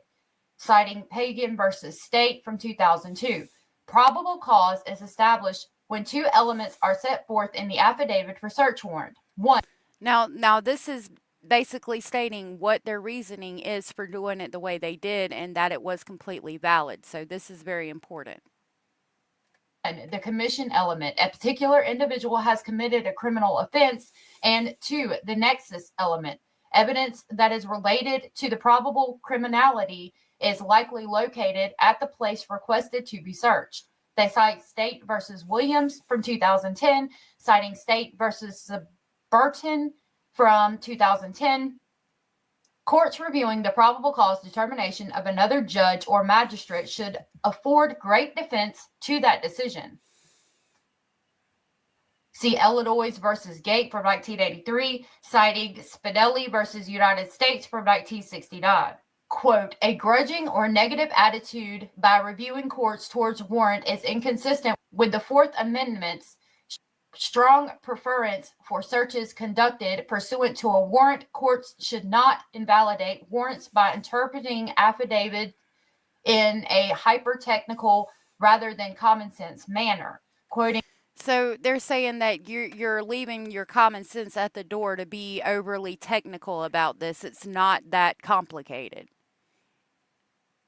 United States versus Ventresca from 1965, quote, the trial court should not disturb an issuing magistrate's determination absent a clear demonstration that the magistrate abused his discretion in relying on the information in the affidavit supporting the warrant application to find probable cause, unquote, citing State versus Woolidge from 2007, State versus Price from 1990.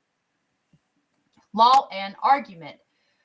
Probable cause developed during consensual search. The legality of the searches and seizures of the defendant's cell phone is discussed in State's response to defendant's motion to suppress evidence obtained for unlawful seizure of cell phone and State's response to defendant's motion to suppress evidence obtained from unlawful searches of cell phone. As such, the State's position is that the evidence obtained from the defendant's cell phone was legally obtained by law enforcement. Law enforcement relied on information obtained during the consensual search of the defendant's cell phone to support the probable cause recited in the affidavit for search warrant related to the defendant's Google information. Therefore, the exclusory rule as fruit of the poisonous tree is inapplicable to Google information obtained pursuant to the search warrant. The affidavit for So I'm curious to see because they're saying that everything was done correctly because of what was on his cell phone. So I'm curious to see what was on his cell phone that made them do that at that time because at that time they did not have the CSAM evidence. It wasn't until after they took it for a forensic download. Hello Kitty says, in my opinion, this judge is going to deny the motions and suppress. If convicted, this will be reviewed by a higher appellate court anyway. Hopefully. We said that yesterday. Yeah, we said we mentioned that yesterday. Yep. Or search warrant establishes probable cause. When reviewing an affidavit for search warrant, the probable cause determination must be made by examining the four corners of the affidavit. They cite Pagan versus State from 2002. Conclusory statements or bare conclusions are insufficient to support a finding of probable cause by a judge reviewing an affidavit for search warrant. They cite Gosil versus State from 2020. Citations omitted. In Gosil versus State, the issuance of a search warrant was challenged by the defendant claiming that the affidavit was insufficient to support probable cause. The affidavit indicated that a photo was reviewed by the affiant. The affiant determined that the photo did in fact depict, quote, child pornography, unquote. The affidavit lacked any information to independently determine whether the photo constituted child pornography as opposed to lawful, non-obscene nudity. The affidavit also failed to demonstrate any training or expertise in identifying child pornography that the affiant had. The affiant stated he was in the intelligence section and conducted digital forensic examinations. The affidavit further detailed that he had. So this is going to go over that specific case that they cited and basically stating that when we were just talking about where he mentioned all of the training he has specifically in child pornography, and cases that he has conducted and search warrants that he's done related to these things. He is specifically trained in these areas of law enforcement, detection, expertise, and all of that. One of the case that he's referencing right now, which is Gosel versus State, they're saying that the person who conducted the search that for the child pornography in that case, the affiant, which is the person who conducted the search, was not qualified to do so, whereas the affiant or person who did the search warrant in this case was qualified to do so.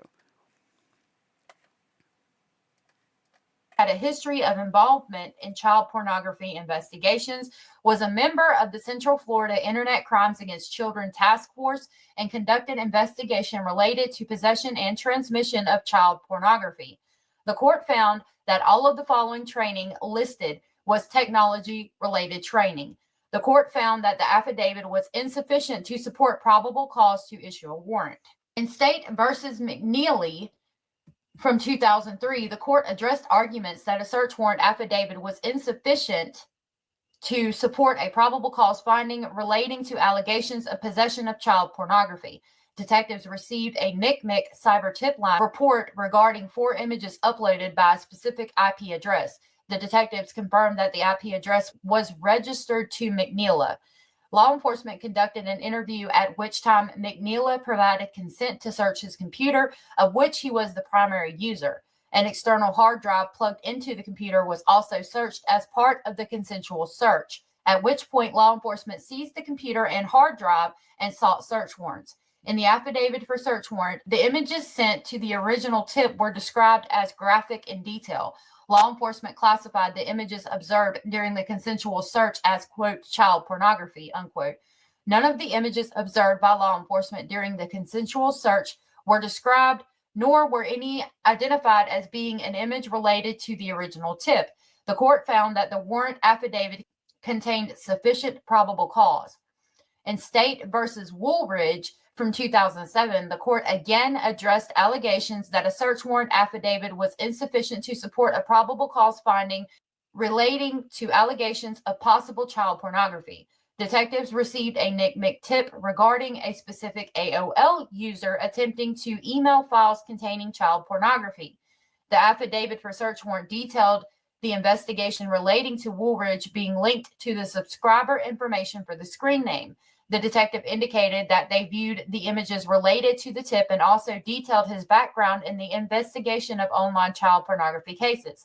The Woolridge opinion gives no indication that the affidavit there described the images themselves. Instead, the affidavit relied on the officer's training and experience to establish their nature as contraband, unquote, citing McNeela and Woolridge. The Woolridge court reversed the trial court's order granting the suppression of evidence seized pursuant to the search warrant, finding that the conclusion the affidavit did not establish probable cause was incorrect. In State versus Peltier from 2023, the court again addressed the sufficiency of an affidavit for search warrant related to an investigation into the crime of possession of child pornography. So again, these are all cases where they are citing that the defense argued that there wasn't sufficient probable cause to search these devices, screen names, or accounts, and they actually were, and that the people doing these searches were valid in doing so. Hey, Mad Monkey. Do they ever see anybody in the gallery from the Soto family? I haven't seen any, but they haven't panned over very many times to the gallery, and I don't know that they would come for these hearings. I think they're going to come for the trial, if I had to guess, but I don't know. It's a good question. I don't have an answer, unfortunately. The affidavit for search warrant detailed files that were uploaded from the defendant's computer with hash values previously identified as child pornography. The affidavit identified videos and images of child pornography and child erotica on Peltier's computer shared through peer-to-peer networks. Images and videos obtained from Peltier's computer, as detailed in the affidavit, contained files, quote, depicting the female child victim exposing her genitals in a lewd manner or engaging in various sexual activities with an adult male, unquote. Finally, the affidavit indicated other uploaded files were of, quote, child pornography depicting a minor female child engaged in sexual conduct and sexual battery, unquote. The court stated, quote, our record reflects that the various media contained in Mr. Peltier's computer and offered through BitTorrent to the public included images of the female child victim exposing her genitalias in a lewd manner, engaging in various sexual activities with an adult male, and a minor female child engaging in sexual conduct and sexual battery.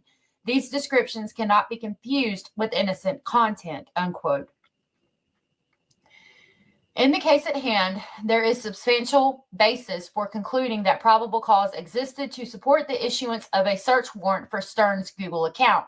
As was the case in Peltier, the description given by Detective Heller in the affidavit for search warrant cannot be confused with innocent content. Detective Heller specifically identified Madeline as 13 years old at the time when the affidavit was drafted as being depicted in several files of child sexual abuse material. Nexus between the Google account and criminal activity. An affidavit for search warrant detailing probable cause must provide information supporting the probability of the evidence of the crime will likely be located in the place to be searched. See Sanchez versus State from 2014, citations omitted. Quote, to satisfy the nexus element, the affidavit must establish the particular time when the illegal activity that is the subject of the warrant was observed, unquote. They cite State versus McGill from 2013, quote, a magistrate is not required to leave common sense at the courthouse door when evaluating whether a supporting affidavit satisfies the nexus element and supports finding a probable cause, unquote, citing State versus Williams for 2010. I loved that. Common sense would tell you he's already lied about where he was, and we proved it per the traffic cameras. He's lied about a lot of things, and we've proven that he was the last one seen with her, he was the last one to drop her off. All of these inconsistencies, he was alone in a bed with her the night before, which was suspicious as fuck. Like, why are we asking these police officers to leave common sense at the courthouse door, or the magistrate who signed the warrant to just throw common sense away when we're talking about these affidavits for search warrants? Like, that's ridiculous. I love that sentence. Mm-hmm. Hey, Linda. Good to see you, love. I hope you had a good day at work. That one comment about, financial exchange. Yeah, I'm under the impression that was taking place as well. Oh, me too. I mean, you don't just have 1,700 images of her lying around for personal use. Excuse my graphic description of that, but that's not just for personal use, in my opinion. That's because you were trading images or something to that effect. I'd love to see their financial statement. Yeah. I wonder if they'll be brought out at court. I sure hope so, because if they can show that they were selling and trading and bartering through all of these cash apps, and I'm not pinpointing the trademark, I'm just saying these cash exchange apps. Mm-hmm. That would be very impressive. And if they gain access to that, that's gonna be part of it. Yep.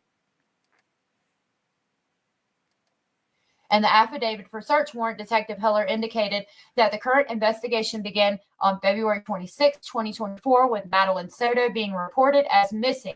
Detective Heller indicated that interviews were conducted, mentioning an interview specifically of the defendant. The affidavit details the statement of the defendant made about dropping Madeline off on February 26, 2024. The affidavit also reflects that the defendant consented to a search of his phone and also stated he performed a factory reset on his phone on February 26, 2024. During a search warrant of the defendant's cell phone, several files of, quote, child sexual abuse material involving Madeline, unquote, were located. It was. Hannah said, in my opinion, Detective Tangler's spider senses told her there was something sus about Steppen, and she acted on it. Yes. Boom, boom, boom, bam. Absolutely. also stated that the defendant's images were stored and backed up on his Google account, sustanet@gmail.com. Further, Detective Heller discussed the Google Drive and the storing of photographs from smartphones. Finally, the affidavit for search warrant was authored by Detective Heller on February 28, 2024. The affidavit for search warrant for the defendant's Google account provided a sufficient basis for the Honorable Circuit Judge Whitehead to determine that evidence related to possession of child pornography would likely be located on the defendant's Google account. The affidavit mentions that the defendant factory reset the cell phone on February 26, 2024. The defendant then provided consent to search his cell phone. Files of child sexual abuse material involving Madeline were located on his cell phone, and the images were backed up to a Google account, specifically sustanet@gmail.com. Also, the affidavit for search warrant supported probable cause, finding that evidence related to interference of child custody was contained within the defendant's Google account. Detective Heller detailed that 13-year-old Madeline was missing as reported by her mother on February 26, 2024. An extensive search and interviews were conducted. The defendant stated he dropped Madeline off in front of Peace United Methodist at approximately 8:40, even though classes did not begin at Hunters Creek Middle School until 9:30. A license plate reader captured the defendant's vehicle tag traveling away from the area of Hunters Creek Middle School at 8:10 a.m. The defendant backed up images from his cell phone to his Google account. It is probable that other information on the defendant's cell phone prior to the factory reset was backed up as well. Google maintains GPS data and other data, which was described in the affidavit for search warrant. So that's Mercedes makes a good point. sorry, love. Go ahead. Mercedes makes a good point. Yeah, a lot of those transactions are done with crypto. I'm just wondering if that favorite smoke shop of his in the area didn't have one of those crypto exchangers. Oh yeah, I've seen those. That's a good question. I wonder if I could pull it up on Google and see inside the store. I doubt I'd be able to tell, but that's a good question.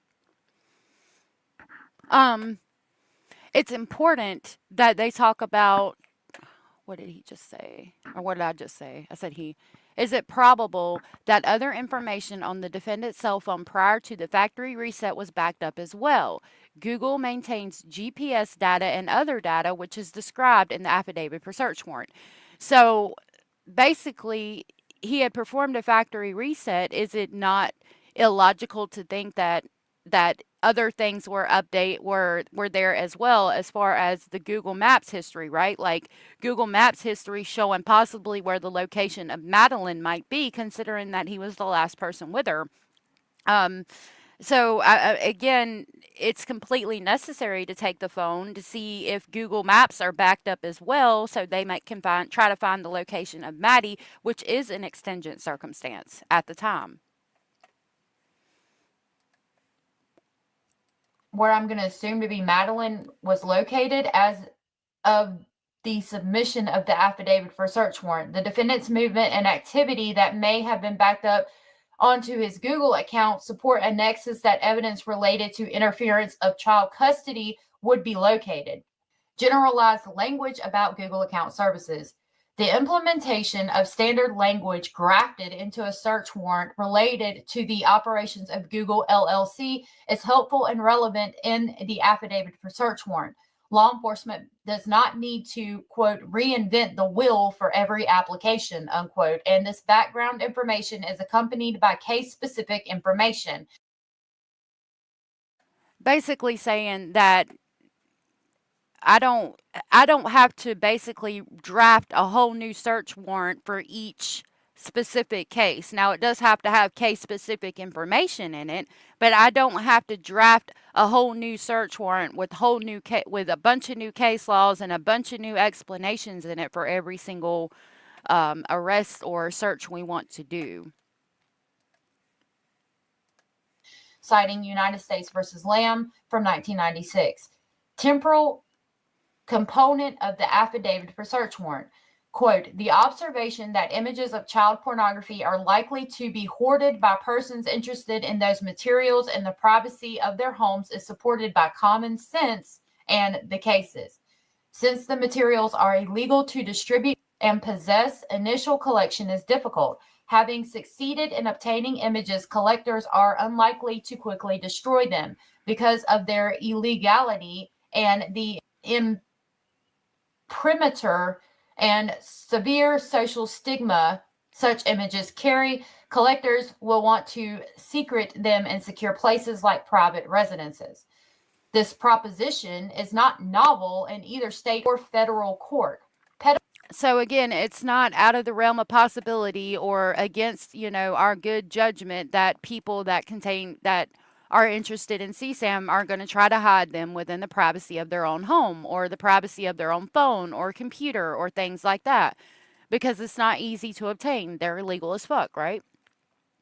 Hannah said, nope, Maddie was still missing and he was the last person to see her. In my opinion, the ceasing of the phone was justified.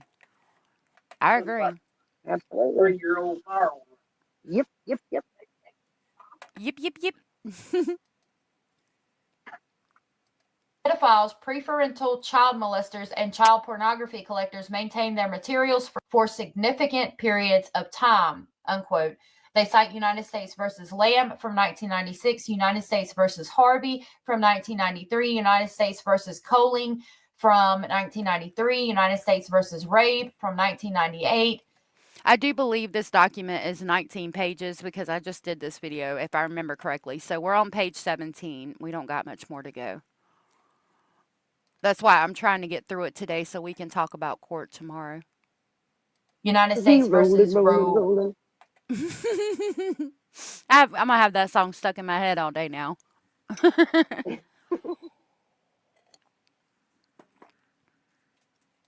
Owski from 1987, Gregg versus State from 1992, People versus Russo from, it doesn't say, State versus Patron from 1991, State versus Young from 1988, reversed on other grounds sub nom, Osborne versus Ohio from 1990, State versus Woodcock from 1987.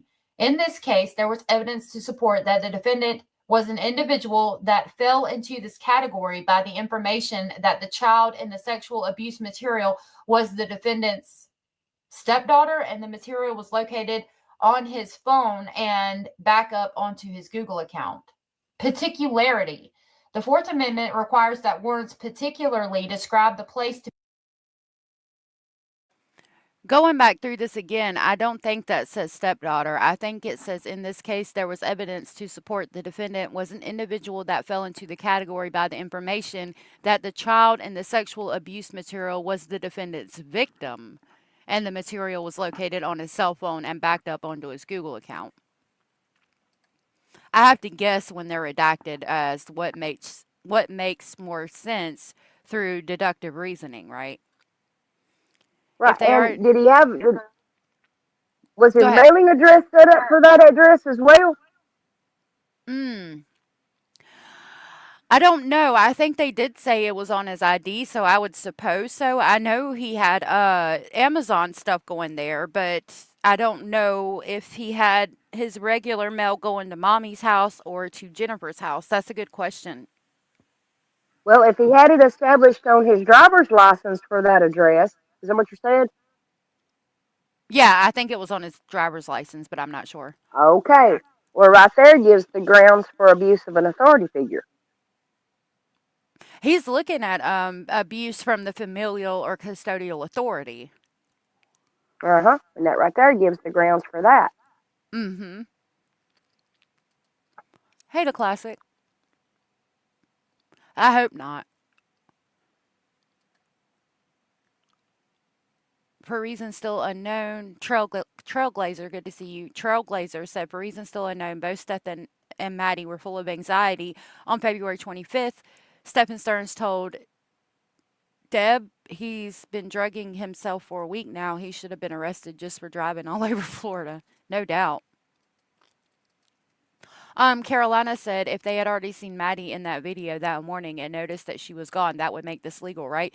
I think so, but the question is, did they think she was possibly sleeping or know that she was deceased at that time, or was it later when they confront Jennifer telling her that basically Maddie's deceased in the car? to be searched and the person or things to be seized pursuant to it. The particularity requirement, quote, prevents the seizure of one thing under a warrant described as another, unquote. They cite Marin versus United States from 1927, quote, if there is indeed probable cause to believe that the fruits or instrumentalities of crime are to be found in a particular place, the warrant applicant should be able to explain to the magistrate with some specificity what those items are, unquote, citing United States versus Lamb from 1996. In Lamb, So basically saying that, you know, if you're coming to me as a magistrate to get a search warrant, and you know that okay, let me say it like this. You come to me to get a search warrant of a person's house. I'm going to say, what are you looking for in that person's house? And you say, I think that they have evidence that they committed a homicide in the house. You should know with some specificity, like it's going to be at this house, and even possibly more so, it's going to be in this room. This, you know, just you need to be somewhat specific about where these items you're looking for are going to be located. On a phone, what items are you looking for on the phone, and where do you think they're located? Are things the magistrate's going to ask, is what they're talking about there. She was seen in the front seat in an unlikely to be alive position. And I think they were suspicious, but I don't know that they knew just yet. They don't have to consider his dark web script drug addiction, as they couldn't have known he was such a numpty. I don't think they knew it at that point, but they figured it out. The defendant challenged the warrant as lacking particularity when it sought, quote, all stored files in original format in individual files. The court determined that, quote, although the language does not limit investigators to seize image files only or image files of child pornography only, the actual content of the computer file usually cannot be determined until it is opened with the appropriate application software on a computer, unquote. Quote, any overbreadth in the warrant did not taint the remaining portions that were not overboard, unquote, citing Bates versus State from 2024, Johnson versus State from 1995. Quote, American jurisdictions are in general agreement that partial invalidity of a warrant does not in itself render the remainder invalid, unquote. In the case before the court, the application for search warrant for the defendant's Google account information was not overly broad. The affidavit for search warrant elicited specifically what was being sought by law enforcement in relation to the warrant and investigation, unquote. Good faith exception. When law enforcement officers acting with objective good faith obtain a search warrant and acts in accordance with the warrant and its scope, suppression of the evidence obtained is not appropriate if a reviewing court later determines there was not probable cause. Citing United States versus Leon from 1984, exclusion is appropriate in cases in which the issuing judge was misled by information the affiant knew to be false or would have known to be false, but for the reckless disregard of the truth. So basically saying that you can disregard it if the police officer lied and knowingly lied, but that's not the case.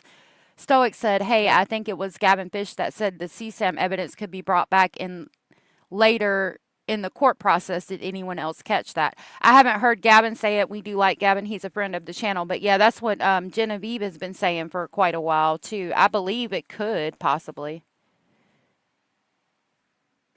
Were you going to say something, sweetheart? Well, that's what I've been reading, and I've been doing a lot of research on it and cross-referencing everything to do with child exploitation, the laws on that, the state level, Florida state codes and statutes, and the U.S. code and statutes.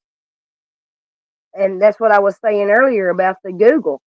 Even if they suppress the Google search, it's still after the fact in relation to the murder charge. So with them obtaining the warrant for the Google search or access to the Google Doc, that can be used in the murder case.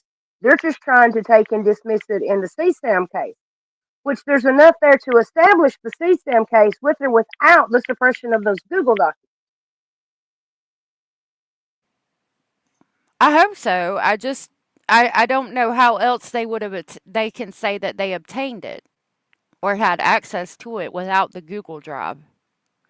Well, they just done their procedural stair steps on what they needed to do to obtain and collect enough information to search for the child, and then upon discovery of the condition of the child and what they had discovered in that due process overlapped with a whole different case.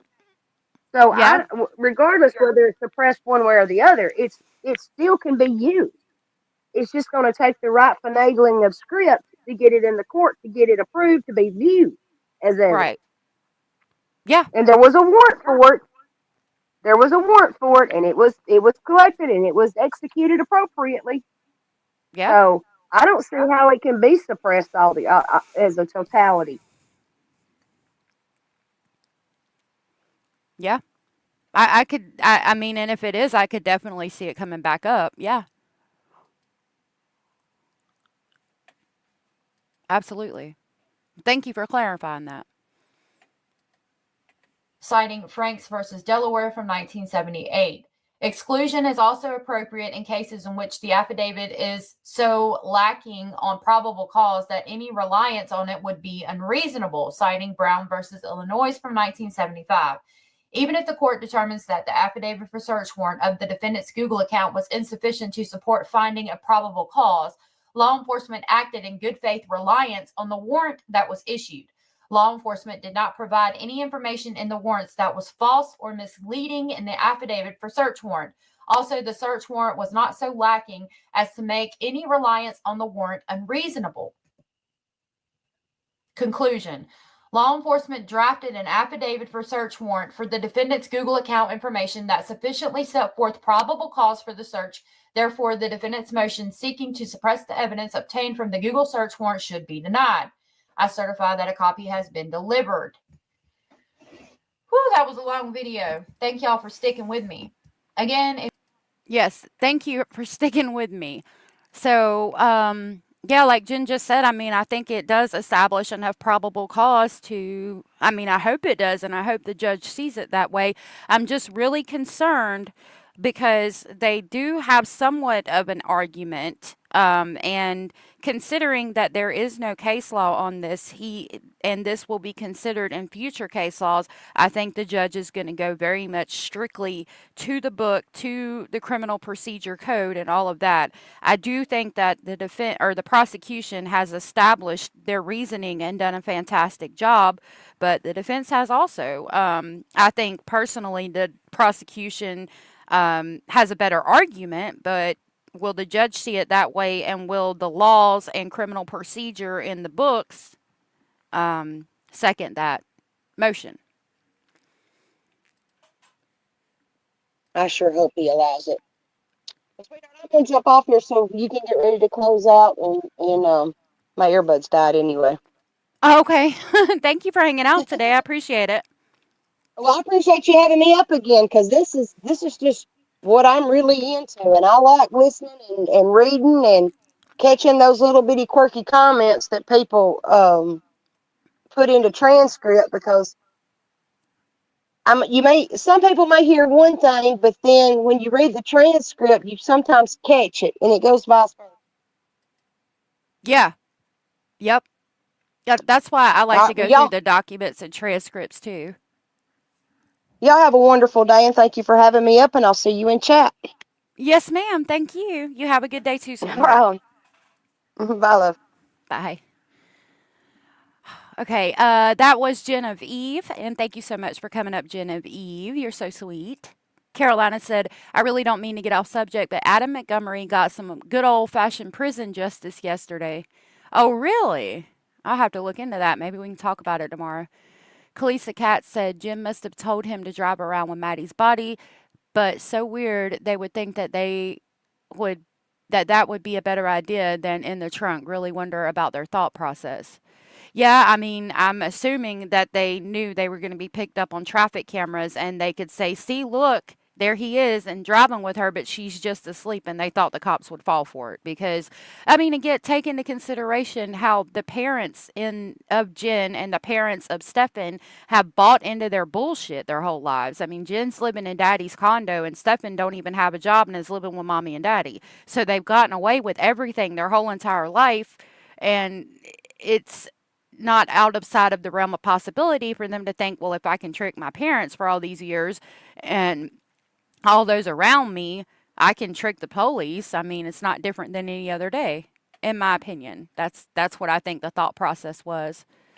Thank you, Genevieve. Yes, there is power in prayer, and I hope that there is justice for Maddie. Jen wanted him to put Maddie in with the Gators, in your opinion? Yeah, I think so. Yeah, that would be good to name it Maddie's Law after that. Well, it is almost 5:30. I have got to get in there and start cooking dinner. I love you all so very much. Like I've said before, I could talk to myself until the end of time, but I would be nothing without you guys. So thank you so much for hanging out. Thank you for commenting in chat. Thank you for brightening my day every day. If nobody has told you, you are important, you are special, and you are loved. And I will see y'all tomorrow. Thank you so much. Bye.